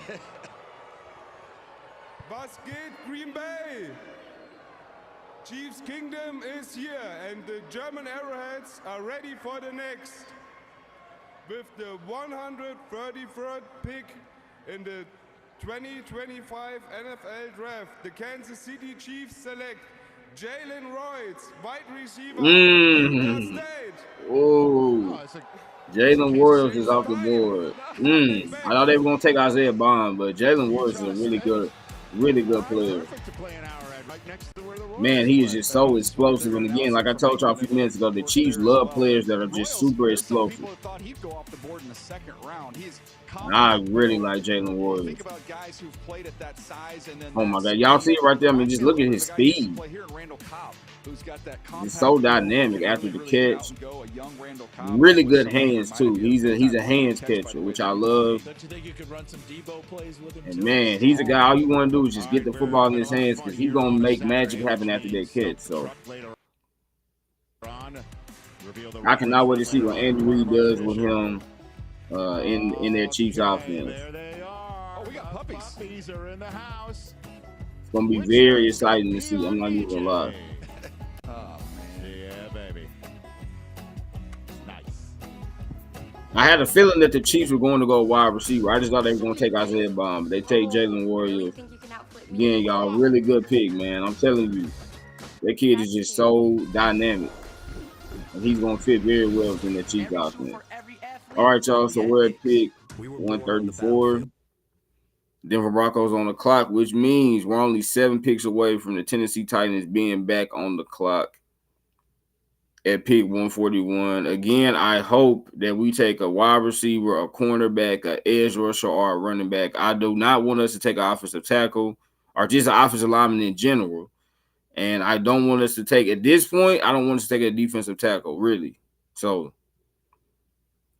because I don't think the value would be there for us to take a defensive tackle. I was fine if we took a defensive tackle earlier, you know, if Deion Walker was still there.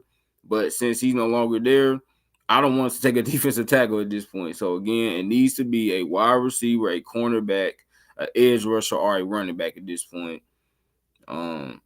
And just looking at guys, I mean, Isaiah Bond, Xavier Restrepo, Ollie Gordon, DJ Giddens. Let's see, who else do we got at wide receiver? Jalen Nair, he's still sitting out there too. So it's some really good wide receivers still on the board. Just really good players in general still sitting on the board. So we'll see what we do. But it has to be one of those positions for me. If not, I'm going to really be upset. If Shedeur is drafted, which team you think he'll be selected by? I'm going to say the Steelers. I think the Steelers are going to be the team that gets him. I think because they're desperate. I mean, obviously they need a quarterback, so that's why I think. I thought the Raiders could have selected him last night, but after they passed up on him, I was like, yeah, they're probably going to, you know, get players that can help them win this year. So, yeah, I'm going to say Steelers. And if it's not them, I mean, I don't know. I really don't know. So, I mean, could you maybe see a team like the Dolphins? You know, he could be like a backup for Tua. But that seems far-fetched. So, yeah, I'm going to say the Steelers. If it's not the Steelers, then I truly don't know. But you would think at this point it kind of has to be the Steelers by default because every other team coming to this draft that we felt like needed a quarterback, they drafted one. The Titans, the Browns, the Saints, and the Giants. So at this point, it kind of leaves the Steelers there to take him.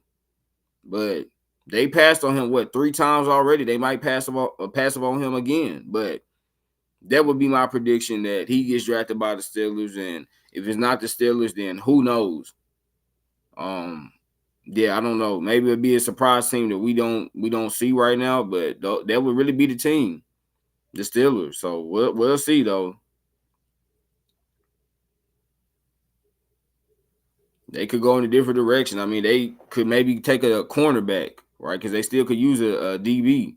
They can maybe go safety. They could go wide receiver, add some depth, you know, behind George Pickens and DK Metcalf. Because there's been some rumors that they might trade George Pickens. So I'm not saying that if the Steelers are on the clock again, or I should say when they're on the clock again, that it's a guarantee they're going to take Shedeur. Because, again, they can still go wide receiver, corner, or safety. So we'll just see. But I would say they're going to take Shedeur, but there's no guarantees. That defense was really good last year, and I don't think people expected it to be as good as it was. But you got increased production from guys like Zach Allen and Nick Bonito, and things really started to take off.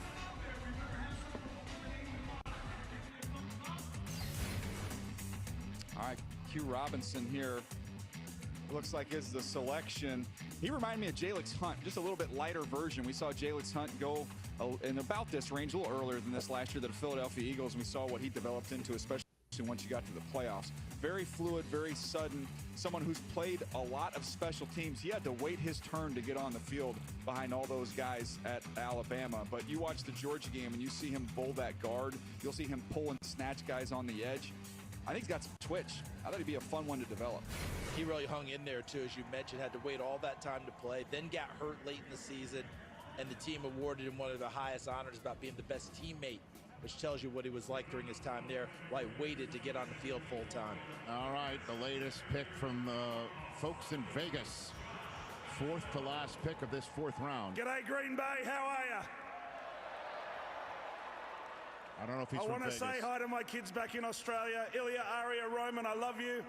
I want to give a huge shout out to my football teams back in Australia, the ACT Women's Monarchs flag football team and the Canberra Centurions. With the 135th pick in the 2025 NFL Draft, the Las Vegas Raiders select Tonka Hemingway, defensive tackle, South Carolina. Just win, baby!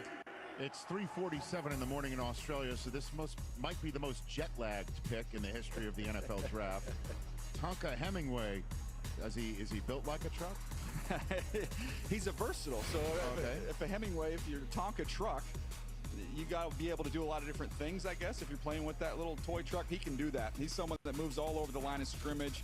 He's excellent on games when they'll be able to loop him and stunt him.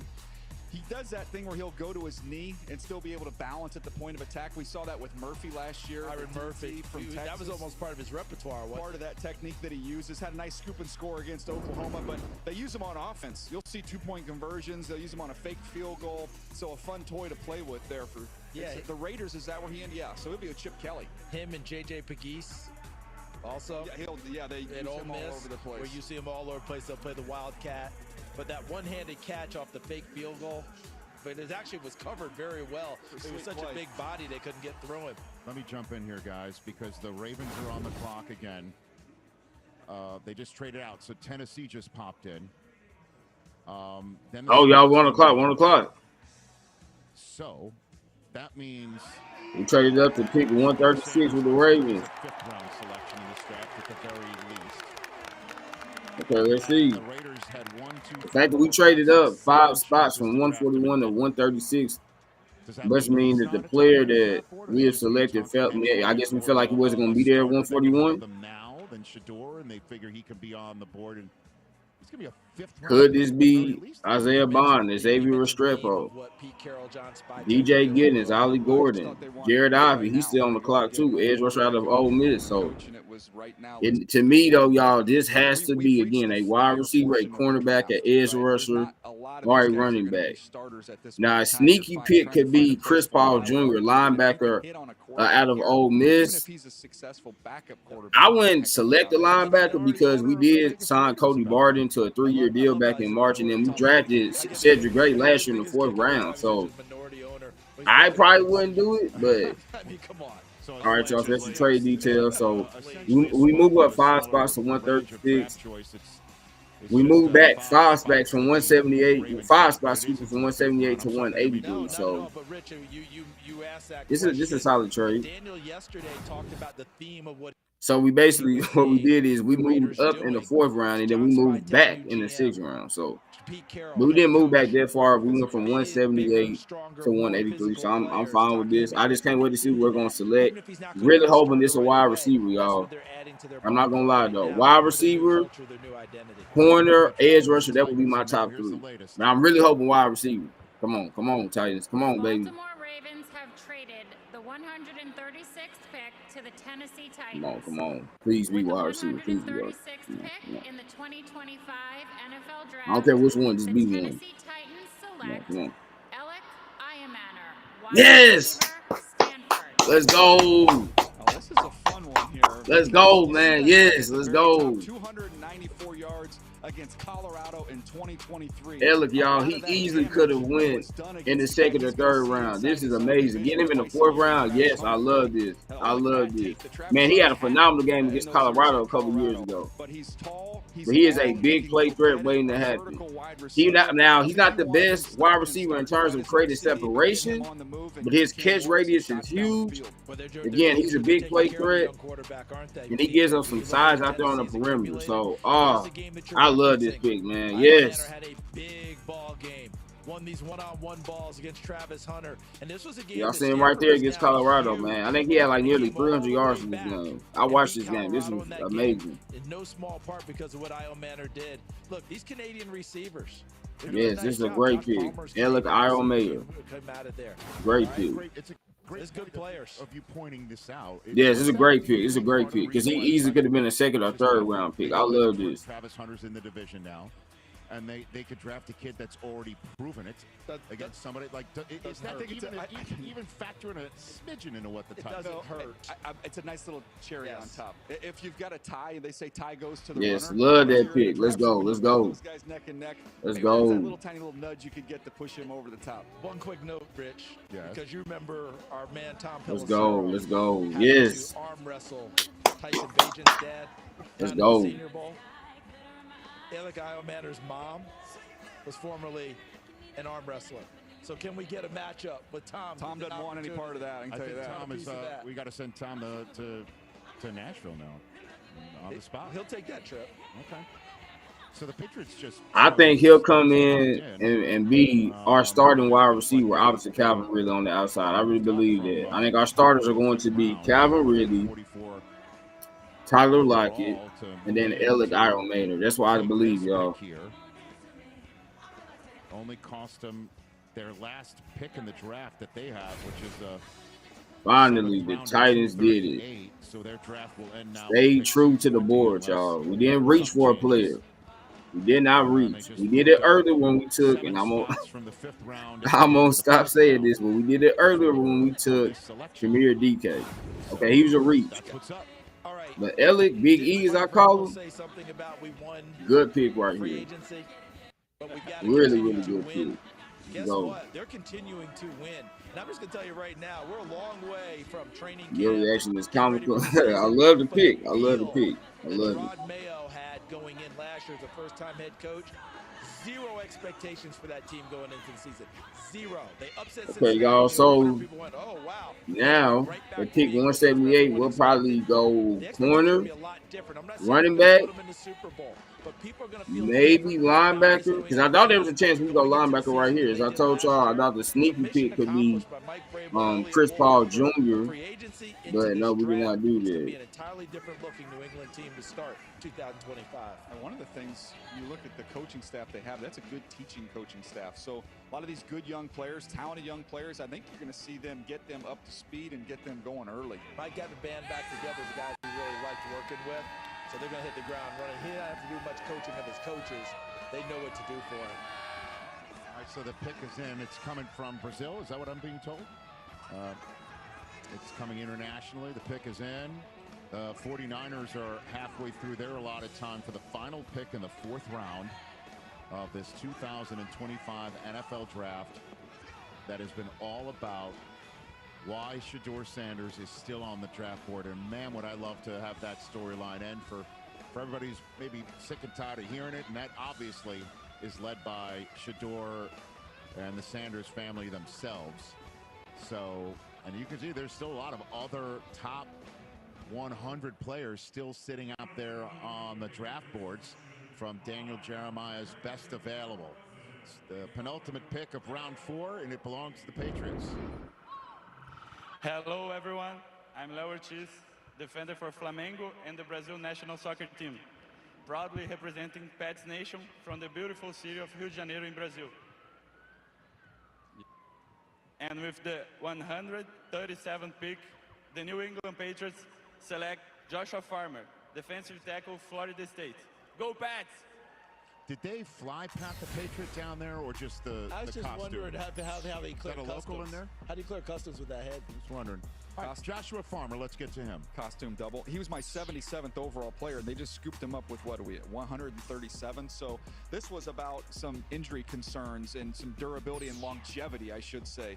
But this is a player who deserved to go much earlier than this, who has got some pop in his hands. He's got a quick first step. He can win early.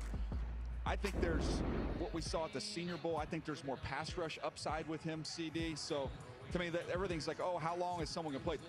Look, this guy, give me him for the next 5 years. If that was all I were to get, that's a heck of a pick at this point in time. Absolutely. And again, he fits the mold of what they're trying to do and trying to upgrade their team. They've gotten better skill positions on offense, but again, not sacrificing the physicality and how they want to play. Because they're going to play in the image of their head coach. All right, Mike Vrabel is not going to tolerate anything less. Farmer fits that mold. I have some teams talk to me about players, and not just him, players that get labeled, oh, he might be a one-contract player because they have some concerns. And I say, you know what second contract I'm interested in? My own. Yep. If he helps me win for the next 3 or 4 years, that gets all of us another extension. So I like that. You've been hanging out with me a little bit, haven't you? We're about to I like it. hit the 5th round, and obviously we're talking a lot about Shedeur. Quinn Ewers is out there as well. I don't think we've mentioned his name. That's the other thing, right? And Will Howard, we haven't mentioned. Kyle he's a national we're not champion. mentioning. You know what I mean? He's a national champion, Will Howard. And Kyle McCord threw for the most yards in college football last year and beat Cam Ward on the final regular season game of the year for Syracuse.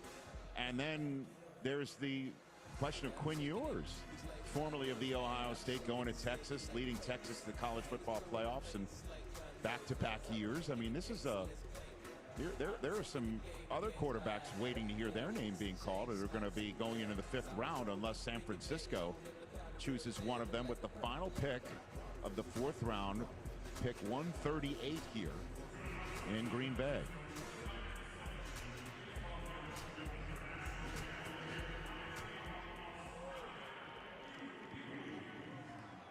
Hello, Green Bay.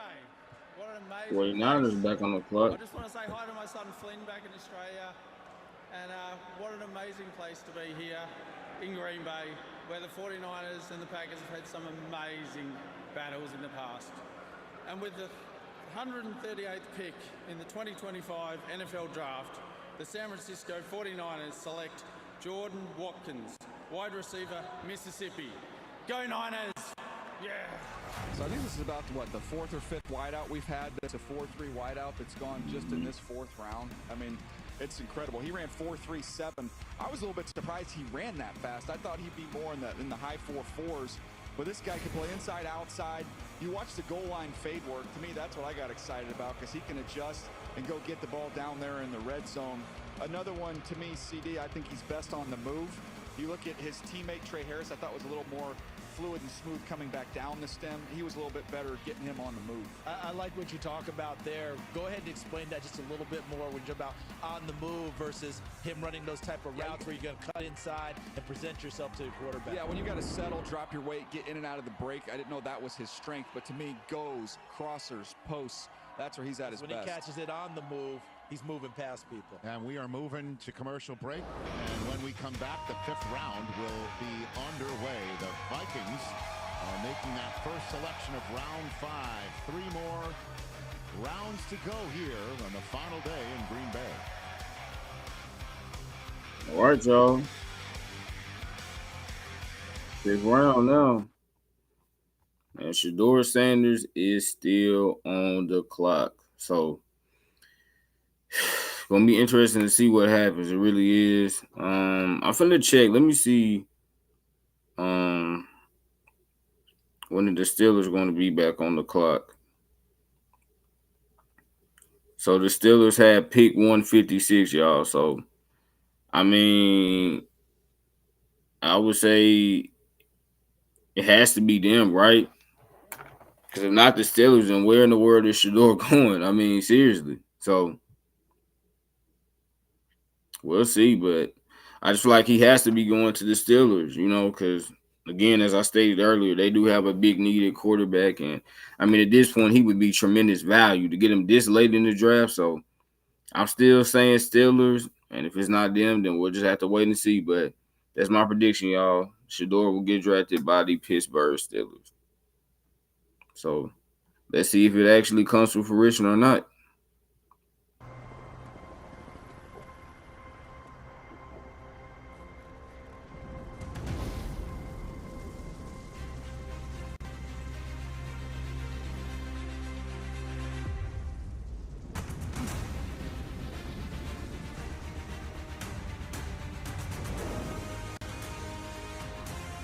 It's our turn.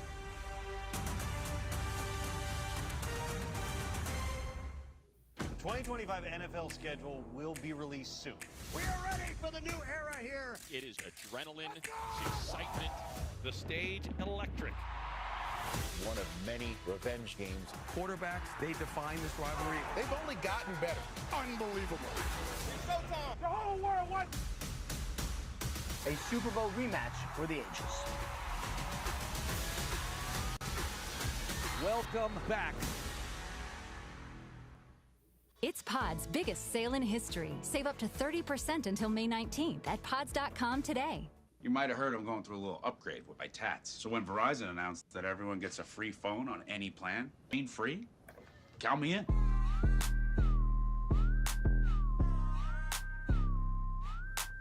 Try and beat it. I'll give you a sec. However you book, first check Kayak to compare car rental sites and prices to find a great deal on exactly what you're looking for. This season on the Valley. We do a catch in my lifetime, maybe. Who would have thought Kristen and Luke have the best relationship of all? Jax has been seeing people. I already told him filing, restraining order, and custody. Michelle admitted that she cheated on me. Jason takes his wedding ring off. My husband's not the one out here grabbing asses. Wow. I can't take it. Don't make me knock your ass out. Knock me out. Good father, great father. Terrible husband. Yeah.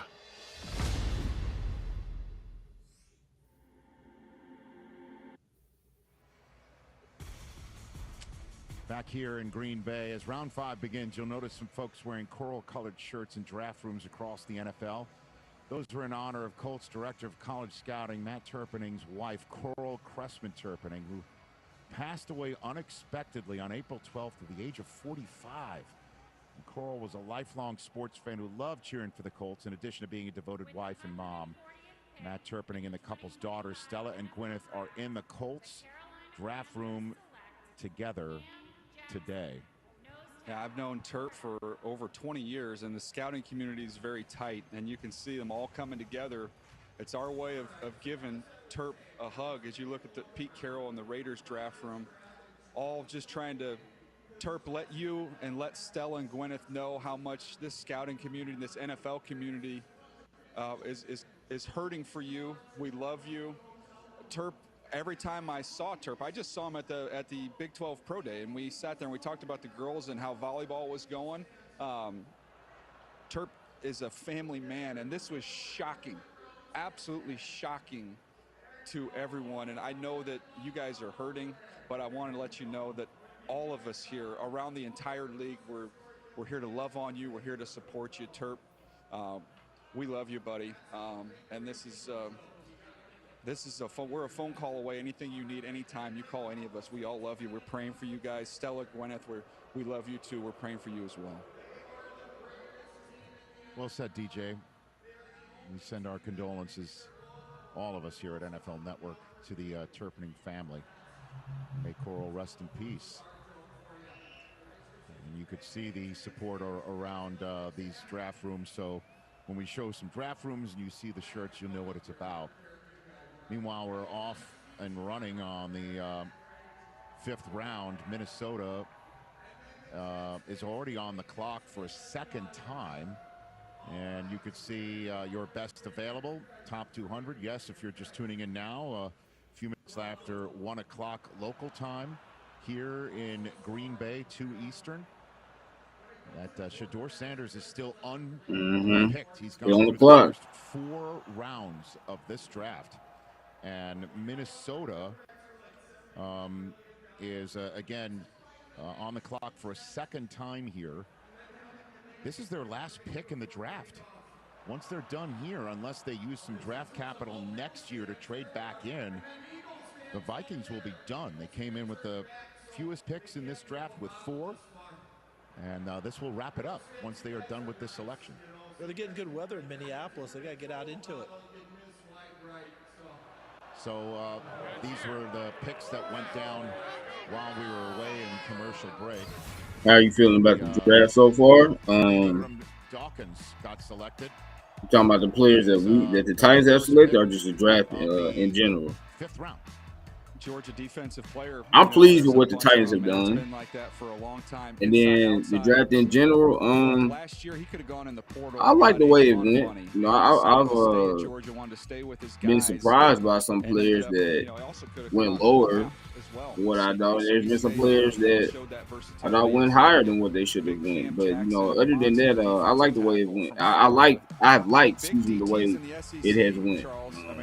You know, every year you're gonna be surprised by some picks, but other than that, yeah, I've been pleased. And I'm pleased with the picks that we've made. When those guys came out for warm-ups and started running around the field, everything shook. You had to make sure you check your balance because those are big people that clog things up inside. He went to the Panthers. You know, there's been a couple of our picks that I was like, I think we reached on that player, but other than that, I think we've done a pretty solid job. So, yeah, I'm pleased. I like it. Next selection. Let's get that from the stage. Woo! How we going, Green Bay? We having fun? Woo! On behalf of the Baltimore Ravens, the 2000 and 2012 World Champions, your back-to-back AFC North champions, I'd like to announce the 141st pick in the 2025 NFL Draft. the Baltimore Ravens will select Carson Wilson, tackle, Alabama A&M. Let's go Flock! Woo! That's a big man. Let's check on Carson Vincent here. There's just been a trade that of note once you're done with this Alabama A&M tapes here. Sure, yeah, he's massive. Baltimore loves to collect these big offensive tackles, and he's raw. CD, we saw that at the Senior Bowl. There's still development that needs to take place there. Didn't have the best Senior Bowl game, but they believe in their program there. They can develop these guys. But I mentioned size. When I started there was Jonathan Ogden and Orlando Brown. I mean, this has gone on for a long time. They've collected big tackles. They haven't gotten smaller. So the Seattle Seahawks just traded into this final pick for the Vikings in the draft. So the Vikings moved down to 172. And the Seattle Seahawks move up to 142, and the price of that trade was Sam Howell. Now, you know, when they drafted Jalen Milroe last night in Seattle, that gave them Drew Lock, gave them Sam Darnold, that gave them Drew Lock and Sam Darnold, and they got rid of one Sam. And so Sam Howell goes to where Sam Darnold came from. So Seattle can then move up. And that now checks a box for the Vikings to get a more veteran presence in-house for them to throw into the quarterback room with J.J. McCarthy. And there was tons of talk about could potentially Kirk Cousins wind up back there again if something happens with Cousins in Atlanta. Would the Vikings even be interested? What will they do? Because they've given J.J. McCarthy are they doing karaoke there? This job. So Michael Sam Jackson Howell now goes from Seattle, where Jalen Milroe was added to Drew Lock and Sam Darnold. Too many quarterbacks, and the Vikings get theirs. Ian? Yeah, and this is a trade that has been discussed between the two parties for a couple weeks now, and you're right. Once the Seahawks landed another quarterback, once they got Jalen Milroe, it was all about finding a landing spot for Sam Howell, certainly someone the Vikings have been interested in. As far as you mentioned the Kirk Cousins part of it, I would be very surprised right now if there was a return to Minnesota, especially because they have now secured a veteran backup for J.J. McCarthy with some support for him as well. All right, so these are all parts of the intrigue in draft rooms, in this draft hall, and then obviously where the quarterback carousel is spinning. So who did Seattle move all the way up to go get? We're about to get that mystery revealed. The move that to take a wide receiver. Because a lot of these wide receivers are starting to go. And I'm Ted Jeffries, the quarterback for the Rhein Fire. And we're coming to you live from Dusseldorf, Germany. As proud partners of the Seattle Seahawks, we are here to announce the Seahawks' next pick for the 12s everywhere. And with the 142nd pick in the 2025 draft, the Seattle Seahawks select Riley Mills, defensive end from Notre Dame. Oh, they go DT. Okay. But they were trading up to get a wide receiver. I love Riley Mills' tape. You see the production there. Unfortunately had that injury where he hurt his knee late in the season. And to tell you just a little bit about the character of this guy, he wanted to be with his team in Atlanta for that playoff game, but he couldn't fly because he just had the surgery. So he gets in the, I believe it was a Winnebago, and drives there so he could be with his guys. So someone that's beloved at Notre Dame and someone who has the tape to back up being selected higher than he was right here. He can win on the backside with quickness. You'll see him run down wide receiver screens. I just wrote down this guy's a winner. Yes. This is just a winning player. This is this when he got hurt in the college football playoff, chasing Nathan Rourke. His leg just got quarterback. It just got caught underneath, unfortunately. Not only that, he was at the combine for the medical and everything else. I had a chance to meet him down on the field, watching and encouraging. He's the type of guy you can't wait to add to your locker room. All right, the Miami Dolphins' latest selection, I imagine, or we will get the Dolphins' latest selection. That pick is in. The Browns just traded into the next pick, so they're back on the clock right now. This pick is coming from where the Dolphins are playing this fall, and we'll find out on May 14th who their opponent is for the Madrid game. Hi, I'm Hugo, live from Madrid, where the Dolphins will play the first ever NFL game in Spain this season at Santiago Bernabeu Stadium. And with the 143 pick, the Miami Dolphins selects Jordan Phillips, defensive tackle, Maryland Dolphins! Nice pick by the Dolphins. Yeah, reminded me a little bit of Javon Hargrave, just in terms Yeah, of nice pick. thick, strong. They really have body improved there their in defensive Maryland. line Has during that this wide draft, and they four-point needed to. stance, violent They hands, need to little get violent bigger. club swim move, some pure bull rush. Not a lot of polish to his game, but you see a lot of power, CD. You see the power, and you also see that quick jump around and get up into the backfield. Loves to have that type of a move to fool people. Transfer from Tennessee to Maryland. Provides a load inside. Who do the Browns trade up for? 90 seconds left for them to be on the clock for that. And the Eagles, Patriots, and Niners here in Green Bay. All right, y'all. Harbor Freight for affordability. Door's still on the clock. So it feels like we're just waiting to see where he's going to go at this point. So, like I said, the Steelers have the 156 pick, I believe. Let me see. It's either 156 or 157, but I think it's 156. So I think there's a strong possibility that they pick him there. Yeah, they got 156, so we'll see. Y'all, the Titans, we got 167. So our pick is 23 picks away. And I think at that pick, we're probably going to target an edge rusher or a running back, maybe linebacker. But I think the Titans are probably content with their linebacker room right now. So I'm going to say it would be a running back or edge rusher.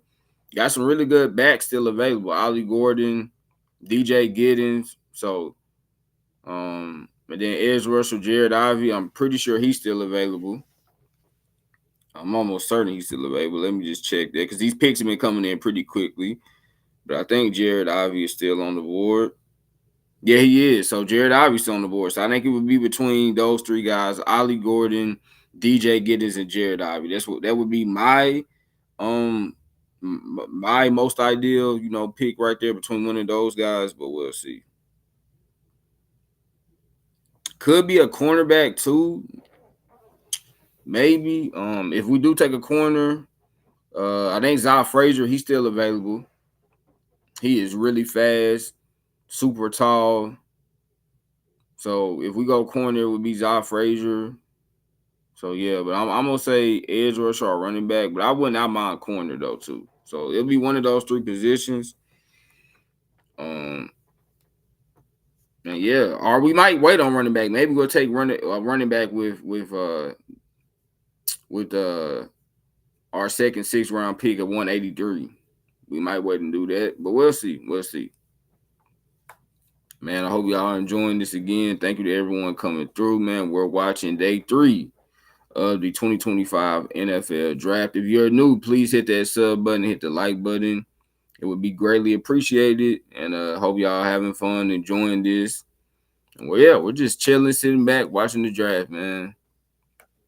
This is the longest day of the draft, y'all. And it can get pretty boring, but yeah. So far, I'm enjoying it. But eventually, even for a guy like me, it does get pretty boring. I'm not gonna lie. Nice cleansing. It's super long. Insurance and financial needs Nationwide is on your side. Rise and shine. We're here, baby. Let's. All right, so let me turn this back down for a second. Let's see. It's not gonna. Okay. But curious if the number 1 pick of the draft is always a quarterback, or can it be another position? Yes, it definitely be another position. In 1996, this guy by the name of Keyshawn Johnson was the first overall pick. He was a wide receiver. He's the only wide receiver to be selected first overall. A couple of years ago, the Jaguars, they had the first overall pick. They took Travon Walker. He's a defensive end. So, yeah, it could be in position. It really can be. It can be a quarterback. It can be an offensive lineman. It can be a defensive back. Even though it normally doesn't happen, but it can be. If the DB is good enough, it could be a wide receiver. I mean, it literally could be any position. The only position it probably wouldn't be is like a safety or a defensive tackle or a linebacker. But every other position it could be. It could be a quarterback, wide receiver, so offensive tackle, edge rusher, corner. Browns are back on the clock. Andrew Berry. And that's the right only there in the orange shirt. I would say it, but let's see how the next 10 minutes plays out here. The Browns, as we all know, had a shot to. They were the team that had Travis Hunter right there, and they passed up that chance. And then they passed up. All right, y'all. Let's see the Browns. They took Dylan Gabriel earlier. They took Dylan Gabriel last night. They took Dylan Sampson earlier. Let's see what they do, man. The selection of Dylan Gabriel last night. Probably will go wide receiver at this point, you would think. Heisman If they Trophy selected finalist quartet from Manhattan being drafted in this draft. 2 running backs already, including Travis so Hunter, probably be wide receiver, but let's see, y'all. If I told you they traded from 2 to 5 and got I say wide receiver. I don't think you would have thought we were saying you with the 5th round pick. All right, here's where you got it. Here's the Cleveland Browns pick. Let's see. Is this the moment? The Seattle Seahawks have traded the 144th pick to the Cleveland Browns. With the 144th pick in the 2025 NFL Draft, the Cleveland Browns select Shedeur Sanders.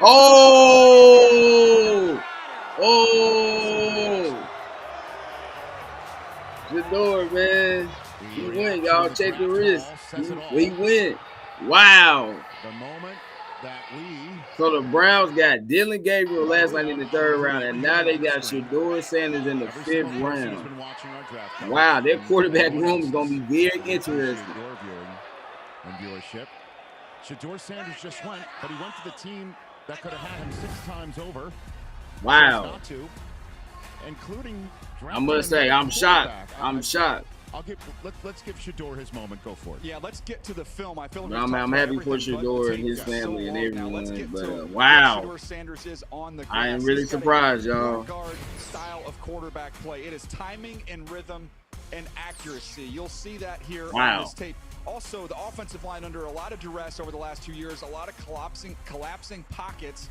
He's able to hang in there, show his toughness. Watch, know you're going to get hit, sit in there, take your medicine, and deliver an accurate football that drops right out of the sky on the money. Now, this was the negative side of it. It was the drifting out of pockets. It was taking bad sacks at inopportune times.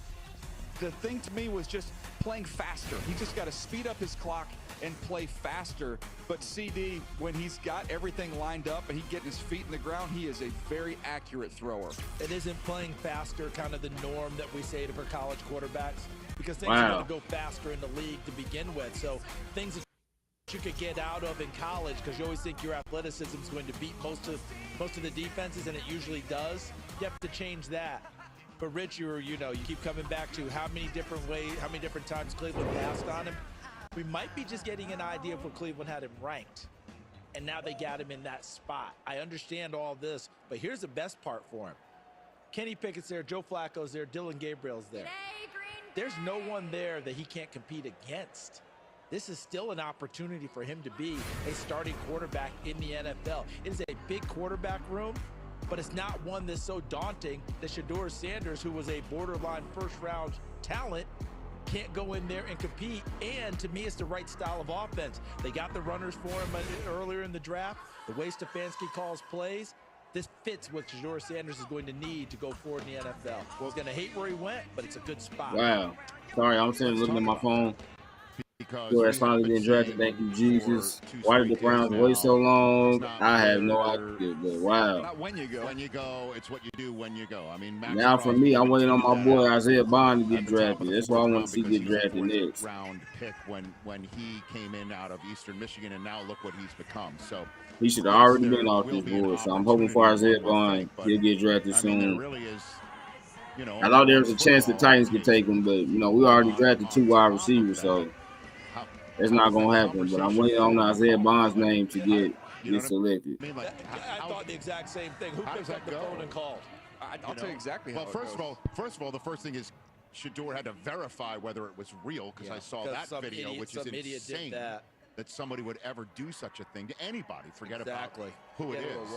But outside of that, how does that conversation go? Like, we're going to give you a shot, we're going to give you this, we'll give you that, and now Then it's already picked. Yeah, they did. They picked Dylan Gabriel last night, but to be received, however you want to put it, he is now in a position of joining a team that not only drafted a quarterback, but one ahead of him, and could have had Travis Hunter on top of it and turn that opportunity away to get a draft choice in next year's draft, presumably because there's a better quarterback draft class next year. I'll give you the floor on that. This is how this phone call goes. First of all, congratulations. You just got drafted in the National Football League. That's a special moment. So enjoy that. I know you're frustrated that you fell this far. The next thing I would say is, I know you're a competitor. You know you're a competitor. Well, this is the biggest competition of your life, because when you were in high school, you were the quarterback. When you were in college at both stops, you were the quarterback. There was no competition. You listed off all these names. You have to fight, first of all, compete to win a job on this team. You've got to get a spot. Then after you do that, now you've got to compete to try and move your way up that depth chart. For some of the criticism of Shedeur, and some of it is, well, everything's been handed to him and it's been kind of controlled and the path has been laid out by Deion. One of the most crowded quarterback rooms in the NFL is a fifth-round pick. He is going to have to earn everything. So that competitive nature, your dad's one of the most competitive people that's ever walked this earth. We're getting ready to find out how competitive Shedeur Sanders is. He's going to have to earn everything. He's going to need the Baker Mayfield chip, their former quarterback, carry that with him. I co-sign on everything that you're saying, Daniel, and I think of it this way. I bet it's happened to you. I bet it's happened to you. There have been times where you have not gotten what you thought you had earned the way it came down. You've gotten news about certain things that you thought, you got to be kidding me. How come I'm getting this? How come I'm getting something else? I thought I deserved this over here. But the opportunity remains. What are you going to do now that that's in front of you? Are you going to continue to say, all that matters, yeah. What you going to do with the opportunity, yeah.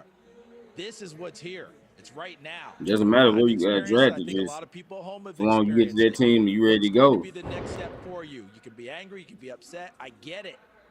The next step is go out and fight. And I'll guarantee you, that's part of what they're talking about in the Sanders family right now.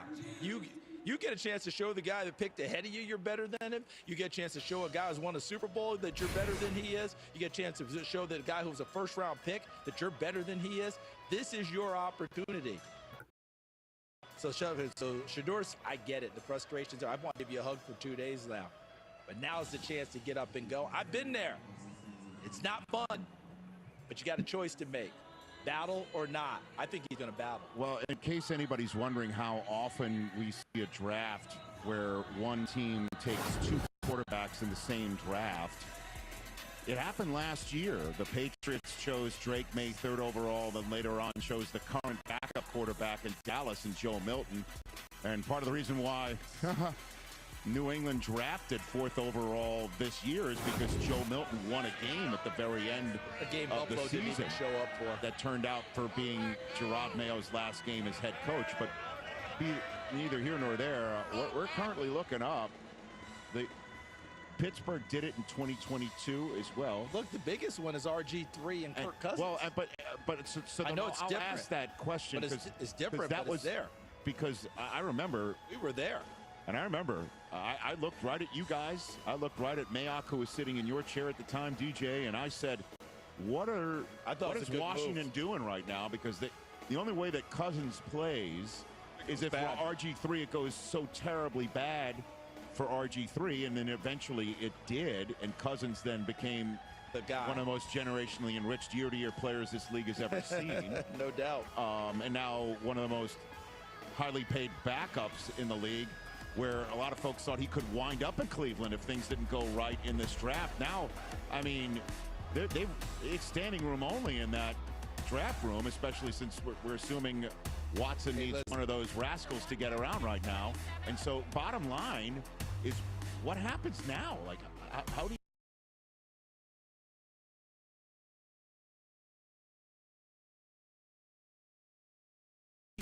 you do all that? Denzel Ward, Jim, it's time to be legendary. Let's do it. Now that's the leadership that that's what you need in your life. About last night, everyone's like, well, it could be a circus, this, that, the other thing. You need legendary. That's his word that he normally puts a hashtag. Thank you. And don't for a second Denzel Ward's not being intentional by using that word. Right. You've used it.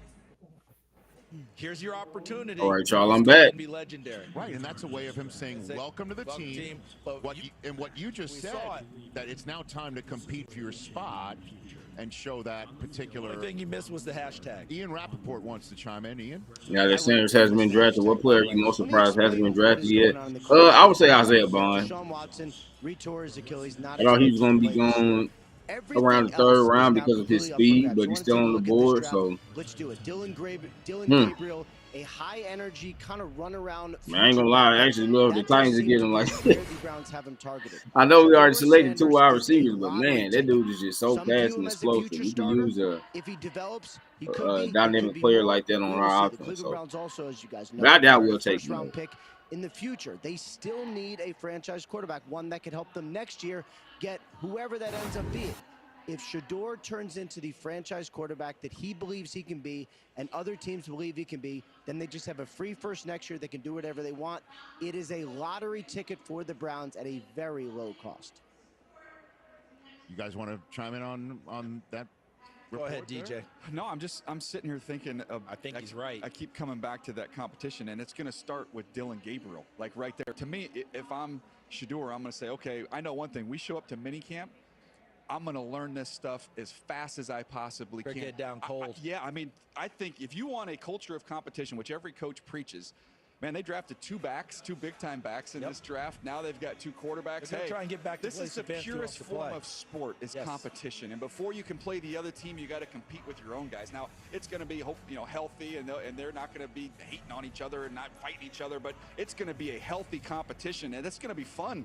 Practices a rookie minicamp, man. We've got a quarterback competition at a rookie minicamp. How great is that?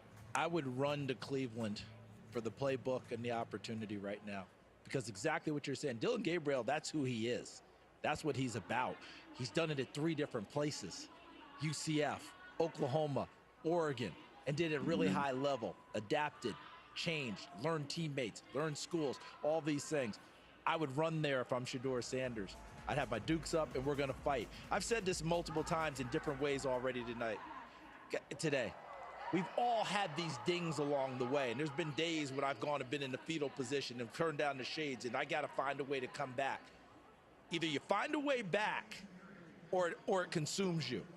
And that's where he is right now. I think he's going to find his way back and go out there and fight. I don't doubt that at all. That's why I pounded the table for him in my article. But that's where the moment of truth is. But I'm a firm believer. What Ian said is right. It's a lottery ticket for Cleveland, but it's an opportunity. Because I think Cleveland wants to play the best guy. Quarterbacks again in the last few years.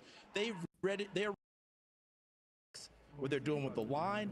They're signaling Kevin Stefanski. And to me, that's perfect for Shedeur Sanders. He's got a better chance to start than Dylan Gabriel. Gabriel, I think, is going to be seen as pure backup. We'll see how it works. I know Dylan Gabriel. He's not going to look at it that way. I'm telling you, if I'm drafting, I'm thinking Shedeur Sanders might be my starter. What I'm getting with Dylan Gabriel, I hope I get more. It's going to be a bit on his hands. And then just lastly, how does a quarterback competition work with 4 guys? Like how and 2 rookies? He's going to have to narrow it. I mean, we're talking about the exact opposite of a rookie is somebody who won comeback player of the year pushing 40. I don't know that you have all 4 there. Or closer to 40, I should say. You really think they're going to have all 4 there? I mean, once we get to, let's see when we get to training camp. The other thing is, Joe Flacco, I can imagine if Joe, we're going to take some reps off you. I don't know that you're going to get a big argument there from Joe, as much football as he's played in at his age. Came off the couch and got come back. He's not worried about it. Shedeur's reaction. Yep. It's time to take the plunge and get into the National Football League. His long week of waiting to hear his name is over. And hopefully that is some nice chilling water. Shedeur Sanders is a Cleveland with the 5th round pick and the 2nd quarterback and by the team that just drafted him. Can't make it up. The 2025 NFL.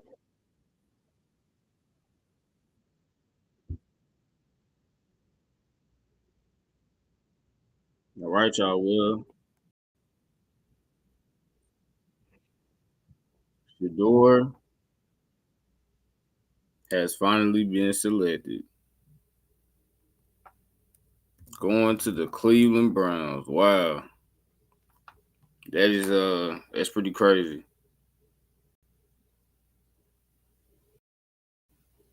Wow.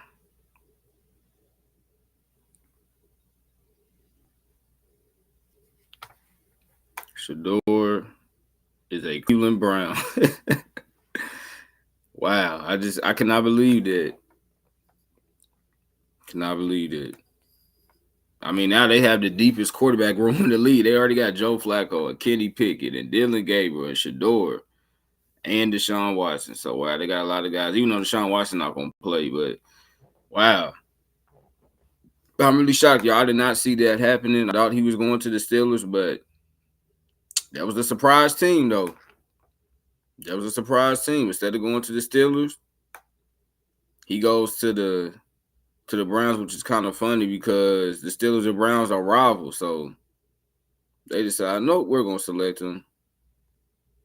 And I think it's going to work out well for them. Y'all really do. So, yeah. Wow. Shador is a Cleveland Brown. That is crazy.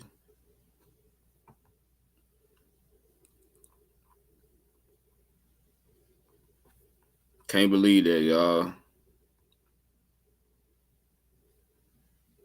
And he's gonna have a chance to compete for a starting job immediately. Joe Flacco's an old man. Kenny Pickett, I mean, yeah. And Deshaun, it's gonna be between him and Dylan Gabriel. So we'll see who wins the starting job. We'll see who gets it.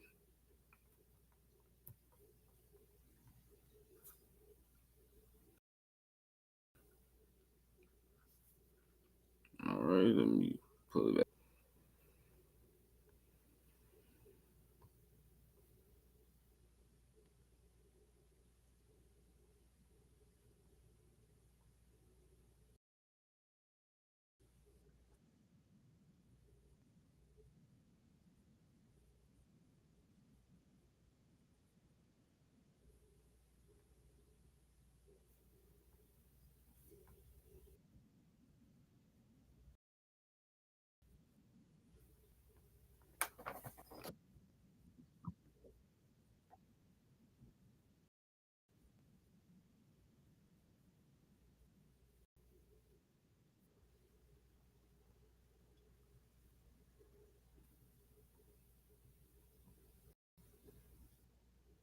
Guten Tag from the Olympic Stadium here in Berlin, Germany. This season, the Indianapolis Colts would make history as the first NFL team to play a regular season game right in this beautiful stadium. We are excited to bring Colts football to fans around the world. Let me introduce you to star defensive player, team captain, Kenny Moore II. With the 151st pick in the 2025 NFL Draft, the Indianapolis Colts select DJ Giddens, running back. They get DJ See you Giddens. in Berlin. Auf Wiedersehen. Which quarterback do you think will be starting the run? I'm gonna say Shador. Yeah, they must have been. I like that pick though for the Colts. I'm saying that, but I like the pick. Looking at the rankings. Yeah. Look at the sudden. Oh, I love them.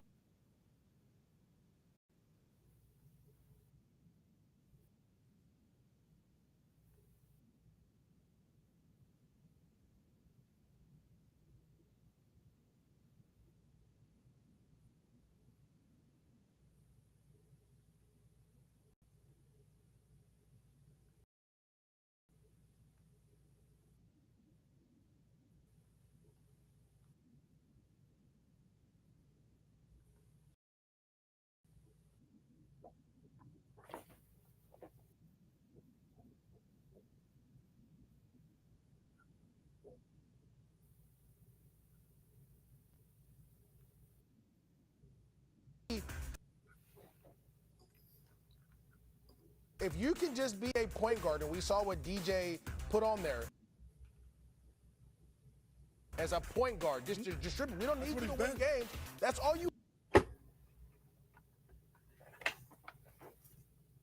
have to be in this system. Very similar to what Kirk Cousins was in Minnesota under Kevin Stefanski. So I love this fit. And you may talk about, hey, how do you get out there? I remember being in Jacksonville, and it was probably like 9 running backs. You know how you get out there? First, you do it in the meeting room by being smart and being on the board, answering questions, and gaining trust. Then you get on the field and you start making plays. And then you get in the preseason and you start making some big-time throws. Dak Prescott did that with the Cowboys in Week 1 against Los Angeles Rams. Never got back on the field. And then all of a sudden, you can't. They got to keep playing you because you're giving yourself the best chance. Competing is all that matters at this point. I think he's in the best situation to do that there in Cleveland. So we had 6 quarterbacks taken in the first 12 picks last year. Shedeur Sanders, the 6th quarterback off the board, and it comes in the 5th round in this 2025 NFL draft. Okay, time now for Next Gen Stats Power. Looking at the highest production soars quarterbacks in this draft. And look, I mean, that is one of the crown jewels of that draft profile for Shedeur Sanders. His production was unquestioned there. Turned 2 programs around in Jackson State and then, of course, in Colorado, and is a big piece of that success the last 2 years in Colorado.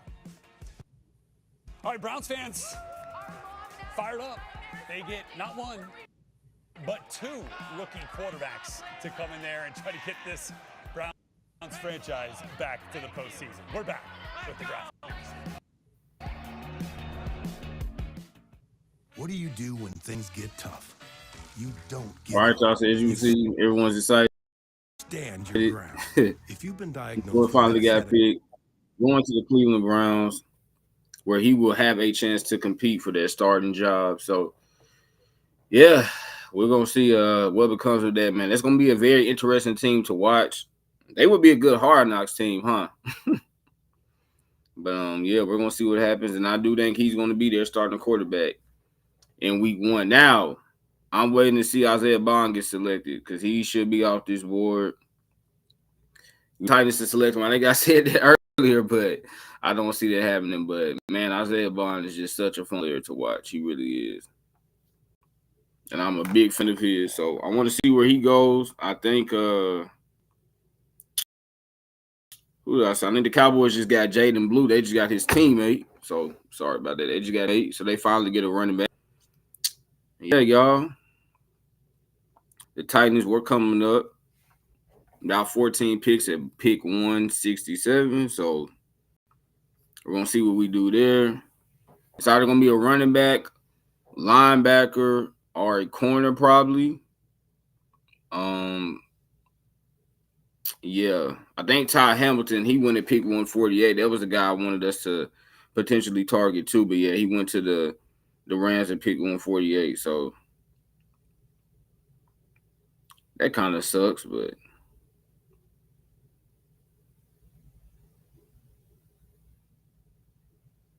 yeah, we're going to see what the Titans do at pick 167. And then after that, y'all, we got pick 183 and pick 188. So let's see what we do.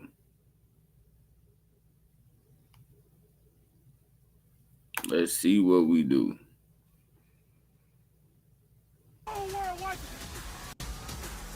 Welcome back.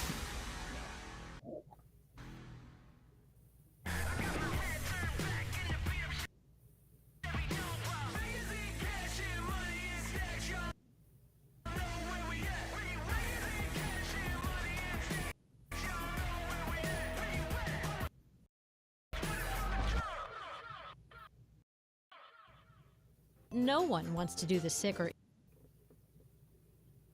That's why Ascension St. Thomas Urgent Care is here. Open late and on weekends. Just walk in. Schedule online.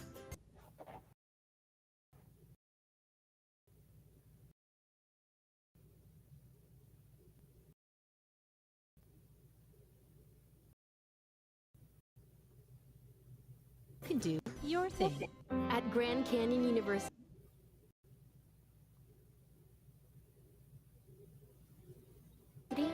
believe in equal opportunity, and the American dream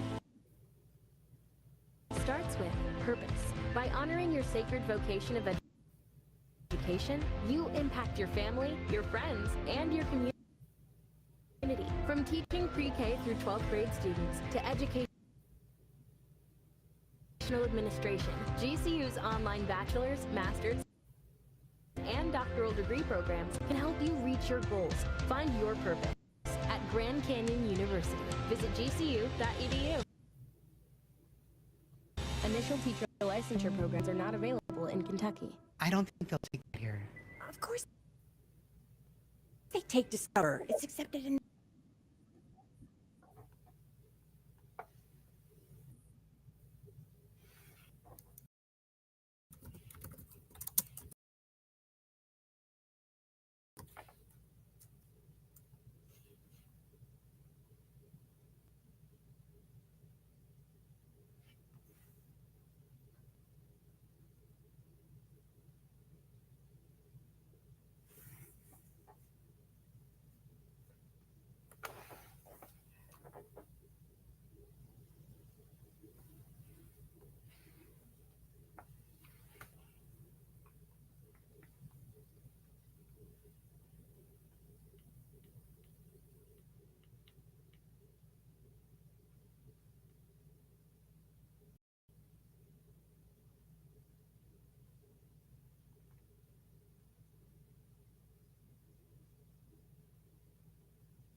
All right, here we go.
And all that, and then obviously Rome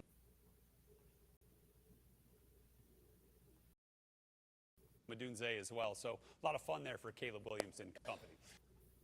He's now from Green Bay with the Dolphin selection.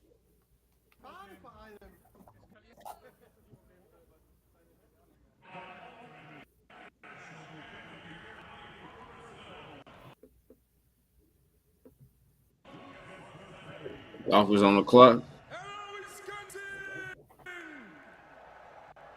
With the 155th pick in the 2025 NFL Draft, the only undefeated team of history of the NFL, the Miami Dolphins select Dante Trader Jr., defensive Nice back, pick. Maryland. Nice pick.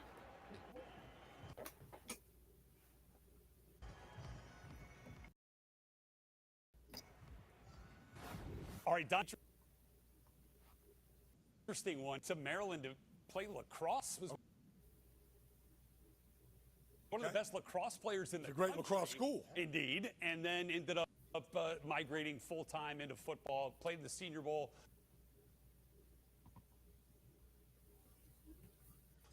It's a good little player, and now a safety going there to the Miami Dolphins, who lost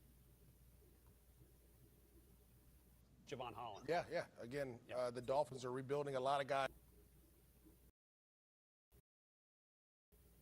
One of your guys.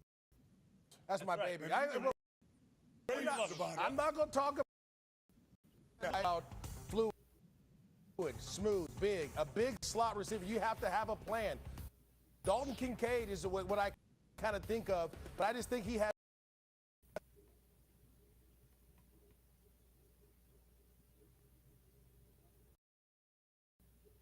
a little bit more to him, right? That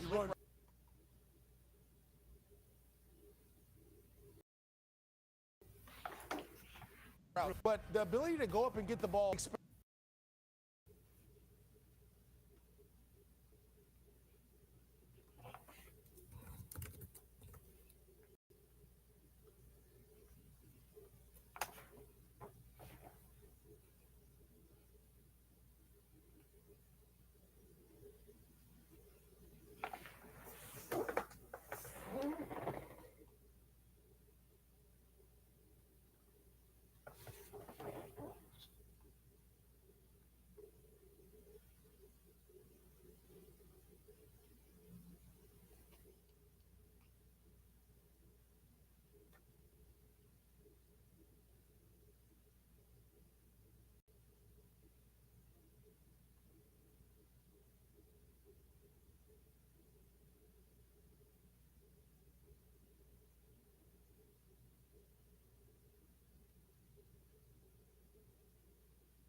If you are careful, they can sneak into everything. But you're not bound to the past. Bold ideas can't hold you back. Exquisite design with the soul of the sports car. The new GV70. Welcome to Genesis. Taco Bell brought back crispy chicken nuggets, and I can't believe how good they are. Why can't you believe it? Because you're Taco Bell. Taco Bell. Yeah, but a taco place can do nuggets, right? Yeah, the Hidden Valley Fire Ranch is awesome.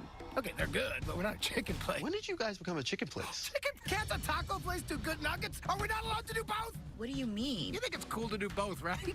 Why are you looking at me like that? Are they okay? I don't think so. We're totally a taco place. That's a chicken place. That's also a taco place. Oh, weeding is the worst. But now, there's Spruce. You'll see visible results in 1 hour and dead weeds in 1 day.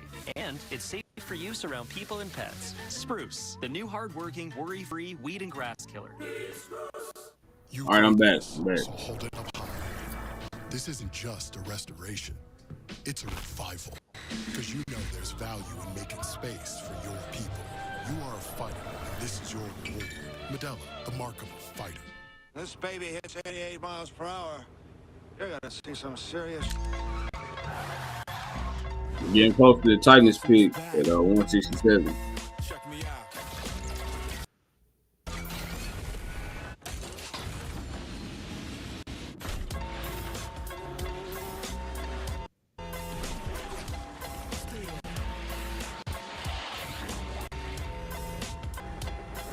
The best tires in the world have Goodyear written all over them. Still, the beats bang. Still, since the left ain't too much aim.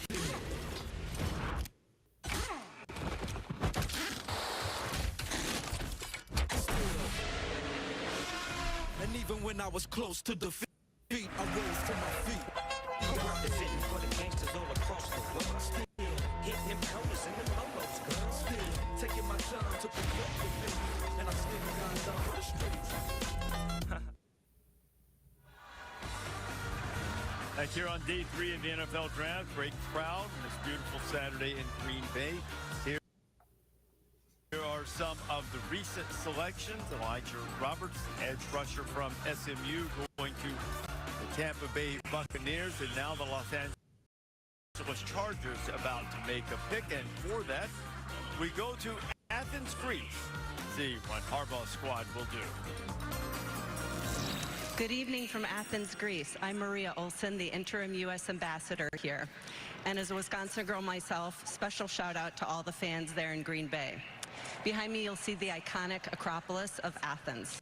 I want to say special thanks to the Chargers and to the Spanos family for bringing the NFL to Greece. And now, with the 158th pick in the 2025 NFL Draft, the Los Angeles Chargers select Keandre Lambert-Smith, wide receiver, Auburn. Bolt up. So Keandre Lambert-Smith, wide receiver, transferred into Auburn. Certainly made plays with Peyton Thorne and company in a difficult season for the Tigers. It started at Penn State. It sure was. That's right. Auburn via Penn State, a 4-year member of the Penn State program, and this guy's the only player in Penn State program history with multiple catches of at least 80 yards. He's instant offense, and there's a difference between a guy that just runs a 4.37 and a guy who runs a 4.37, but it never looks like he is efforting to get to that top speed. Lewis, he's long, a little bit lanky, not the most physical of wide receivers. I was surprised throughout the pre-draft process, though, how little this guy buzzed, at least in terms of the draft media discourse. Yeah, he has got downfield speed, sub 4.4. I like what the Chargers are doing too. Marion Hampton. He's just a master at it. Saw him do it in person when they played against Keandre Lambert-Smith. Overtime, made a great catch back in the end zone.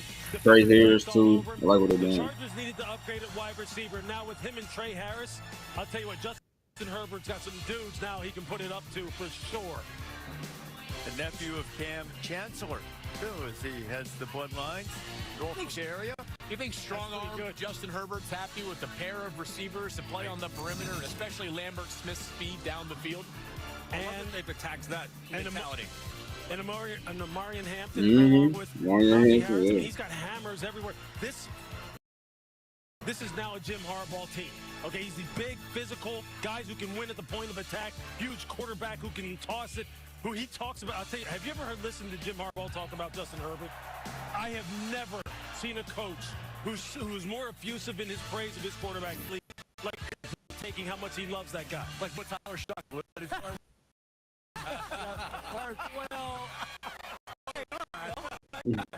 I'm not going to... You're not wrong. You're not wrong. We'll just see what happens. Corey Caldwell. They couldn't stop the run. Yeah. Could not stop the run. Soft in the belt. Before we're going to free agency now, Jamar Caldwell slides right at that spot. No.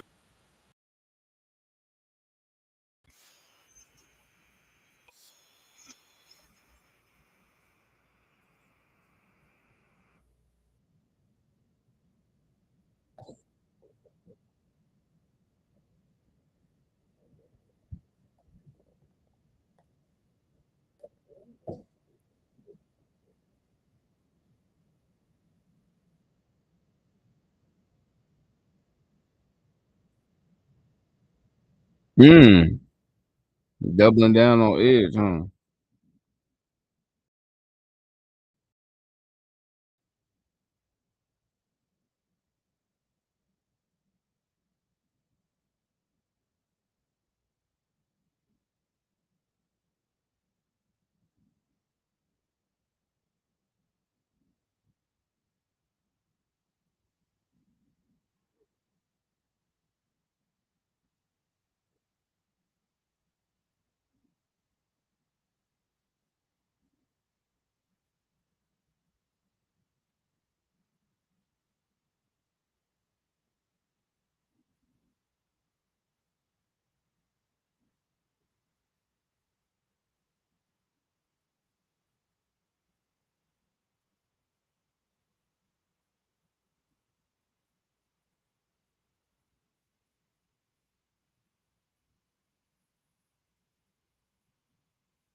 Yeah, 2. They double down.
Jackson Dart over the course of the last year, maybe a year plus. Can you take us through those moments and those key milestones in the process? Yeah, one of the biggest things that stands out in every game that you watch of Jackson is just his toughness, his physicality, his competitiveness, and the way he plays the game. Obviously, the physical tools are there. He's got arm strength. He's accurate. He was very productive, at Ole Miss, one of the all-time leading passer there. And again, just getting to know him, the on-field stuff was outstanding. The personality, the way he did in the classroom, the way he conducted himself, and it just really fit with what we were looking for in the quarterback position. And we were able to make a move to go up and get him. Joe, what stands out about your other first-round pick, Abdul Carter, the number 3 overall selection? Yeah, I mean, he's explosive. He can bend. He's versatile. He's a dog. There's a lot to like about him. Yeah, Abdul Carter is going to be one of the best pass rushers in the NFL for years to come. As a freshman, if you're just watching film at Penn State, you see that number 11 and automatically catches your eye. And then, he's just moving at a different speed than everybody else. So looking forward to him, along with some of the other defensive linemen that we already have on the roster, and in the secondary, some of the players that we added in the offseason. So we're excited to get Abdul. Looking forward to getting him here and competing, and just another pass rusher to our defense. Joe, before we let you go, I have to ask you, last year Carson Shane was pushing for Jaden Daniels. This year he posted a video about Jackson Dart. Who does Carson Shane have ranked the top for the 2026 NFL Draft? His early favorites are Arch and Nuss. He goes to that Manning pass. Okay, good. So he gets around these kids, and whoever's nice to him, he likes. So those were 2 of his favorites from last year that he's got his eye on. Manning Passing Academy, we always appreciate it. Joe Shane, thank you so much. Go make a couple more picks and enjoy. All right, thanks, guys. Well, we'll be back with the picks in the NFL Draft from Green Bay coming up. Shedeur Sanders off the board. More interviews ahead, more picks ahead when we get back after this.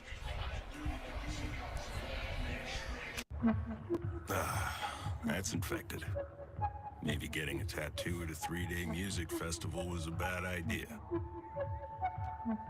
Lucky for you, an Amazon One medical virtual visit can happen anywhere. Even here. An Amazon pharmacy. All right, y'all. So we're at pick 162. So you can breathe easy.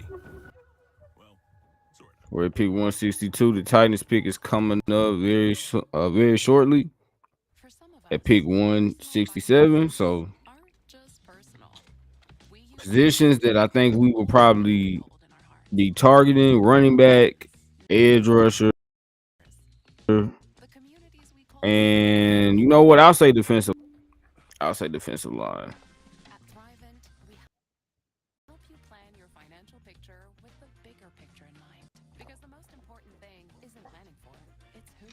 Thrivent, where money means more. Nationwide is so much more than a great insurance company.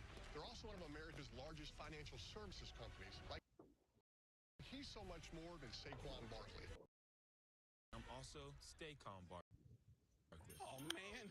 So yeah, those are positions I think we will target, but When things get intense, we get insights.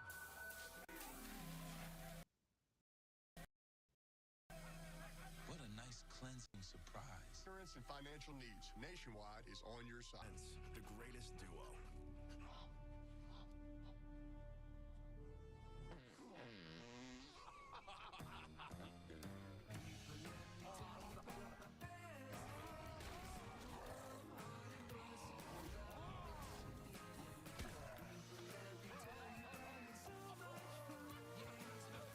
There's nothing like a great duo. 2 flavors, 1 bag. New Jack Link's Duos.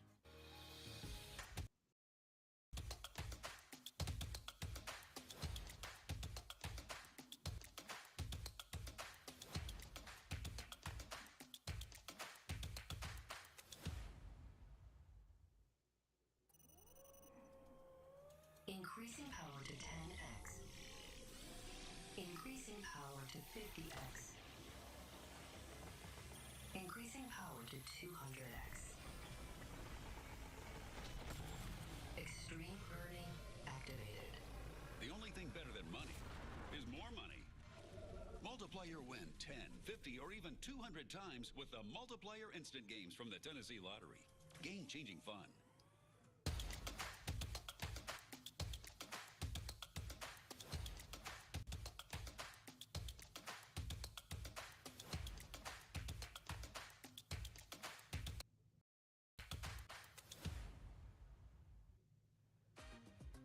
all right, we back. Yep, it's back. Right, y'all. We're 63 now, I believe. 4 more picks. The Titans will be back on the clock. Yeah, best available, Y.A. Black, nose tackle, really old school nose tackle for that 3-4 scheme. Will really be a guy who can free up those linebackers. And Miles Frazier still on the board out of LSU, but Torrey Horton added to the list. Would have gone higher had not been for the knee injury around week 7. This Fisher was having a great year up until that point. And Robert Longerbeam from Rutgers. Underrated. Yeah. Coming out of Rutgers, rookie game, spunky, will tackle, and he's really good. He's got a really good, I think, to be a nickel corner, slot corner in the NFL. All skills for Robert Longerbeam. Catching you up on some of the recent picks as we are moving at a more expeditious pace as we get deeper into the draft. Holland Oliver was followed by another Big 12 defender, Marquise Siegel, going to San Francisco. And then upset of the draft. Shocking turn of developments. This just into the draft. The Eagles select a defensive player from Georgia, Smile Munden.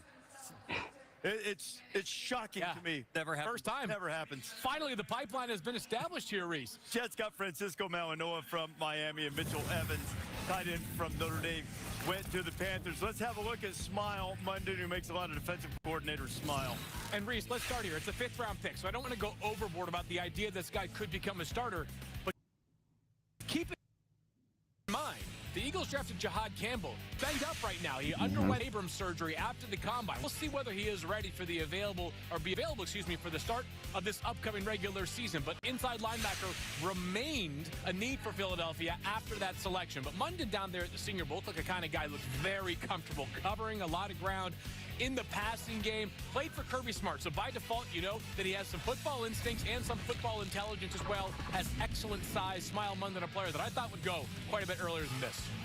Item number 79, Fields. So get him a 161 is incredible value. And you're right. You know, 5th round, is he going to become a starter on a defense like Phillies that's loaded? Well, they clearly like what Kirby Smart does, so they know that these players are run in and fit the culture and the system they're trying to establish. But what he does, the run and chase linebacker, what he does on the interior, cleaning up the trash in the run game is really impressive. You know, there's sometimes college fans who wonder what would happen if it was kind of like a merger of Alabama and Georgia. Would they be unstoppable? Super Bowl would suggest that maybe so. With all of those players, it's been a formula that has worked for the Eagles for sure. And the guys they got not from those two schools also impressive. Ty Robinson, really good. But Eagles had an eye on him for quite some. They were waited a day. He was getting past him, and he did. Also took Makuba. By the way, Mac McWilliams, discuss him.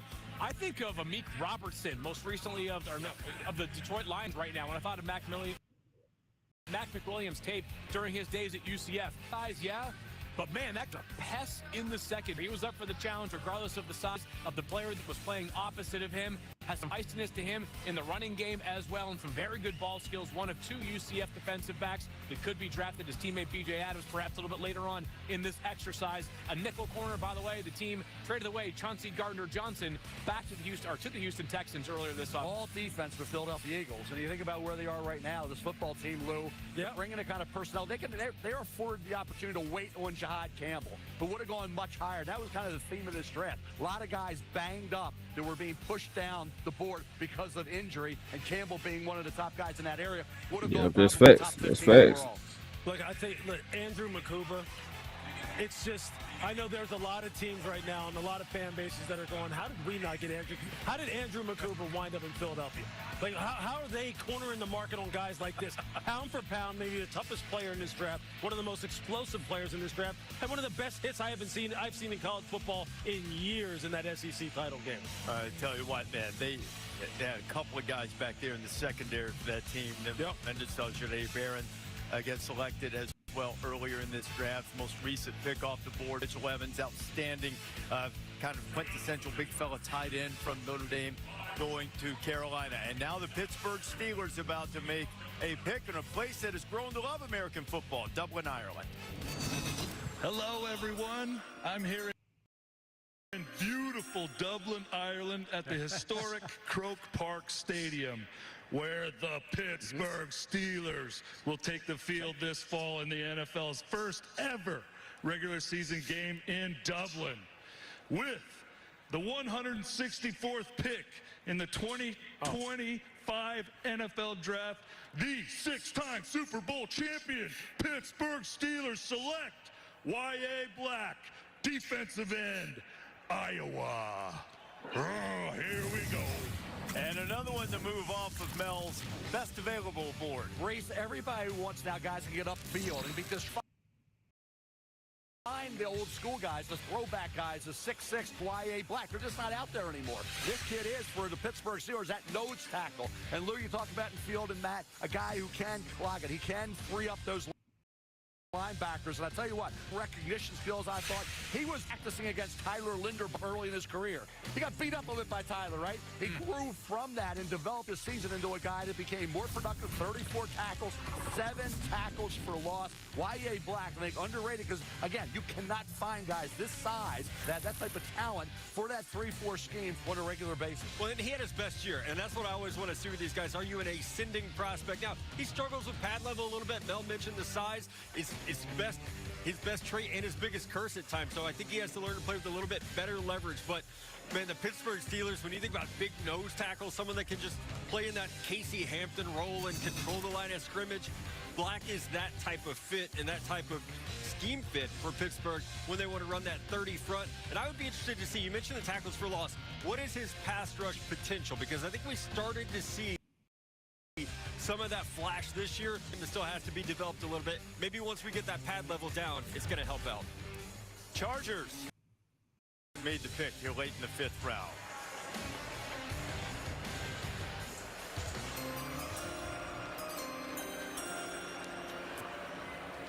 The Philadelphia Eagles have traded the 165th pick to the Los Angeles Chargers. With the 165th pick in the 2025 NFL Draft, the Los Angeles Chargers select Oronde Gadsden II, tight end, Syracuse.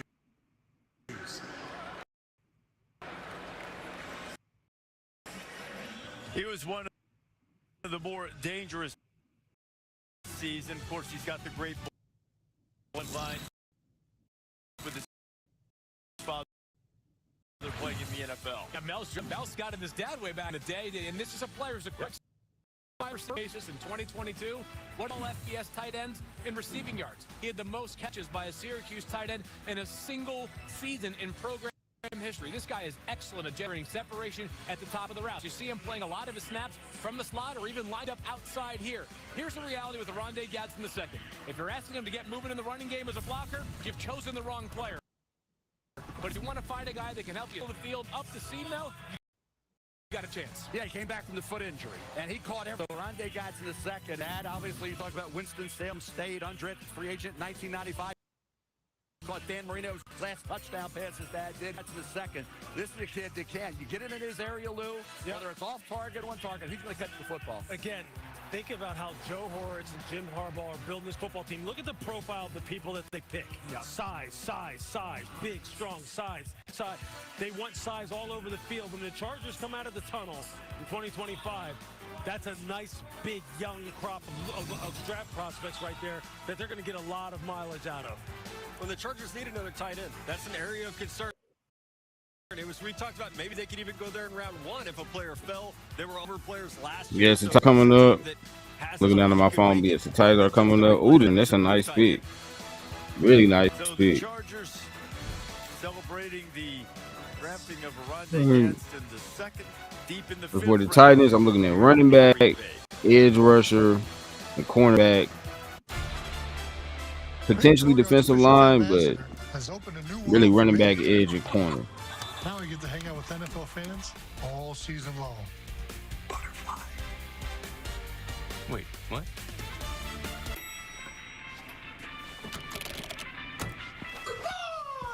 Yeah. See you on game day. Got the pick is in. I have 10 years of experience. This job requires a college degree. Any degree. Any degree, just... Indeed matches you with jobs that actually match your experience. And what was your major? We get Jackson Slater. Hey, guard out of Sacramento. Okay. What if I overpay? Come out and I'll show you a better way. Well, show me, Car. I get why we went guard. Kevin Zeitler is 35 years old and he's only on a 1-year deal. No fear. Just only thing is, man, Jackson Slater, because he went to Sacramento State, the competition was not good at all. But he's a big, powerful man.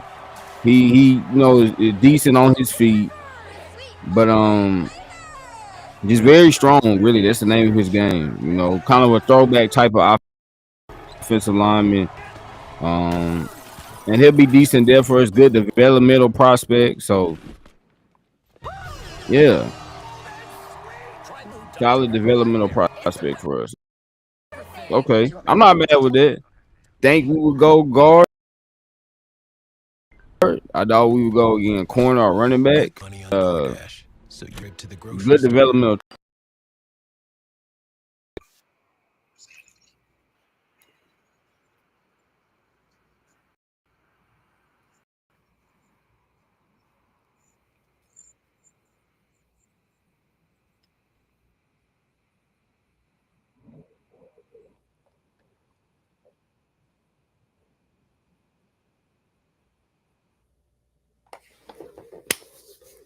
All right, y'all. Well, I want to thank everyone for coming through, man, as we watch day 3 of the NFL draft. Y'all, I will be back on here tonight. I don't know what time yet, but I will be back on here tonight to recap the Tennessee Titans 2025 draft. So, yeah, I'm getting ready to sign off, but again, thanks to everyone for tuning in, man. I hope you enjoyed this. Remember, y'all, laughter is good medicine. So what? Make sure you get your daily dose, y'all. I'm in it, man. I love y'all. God bless. Peace.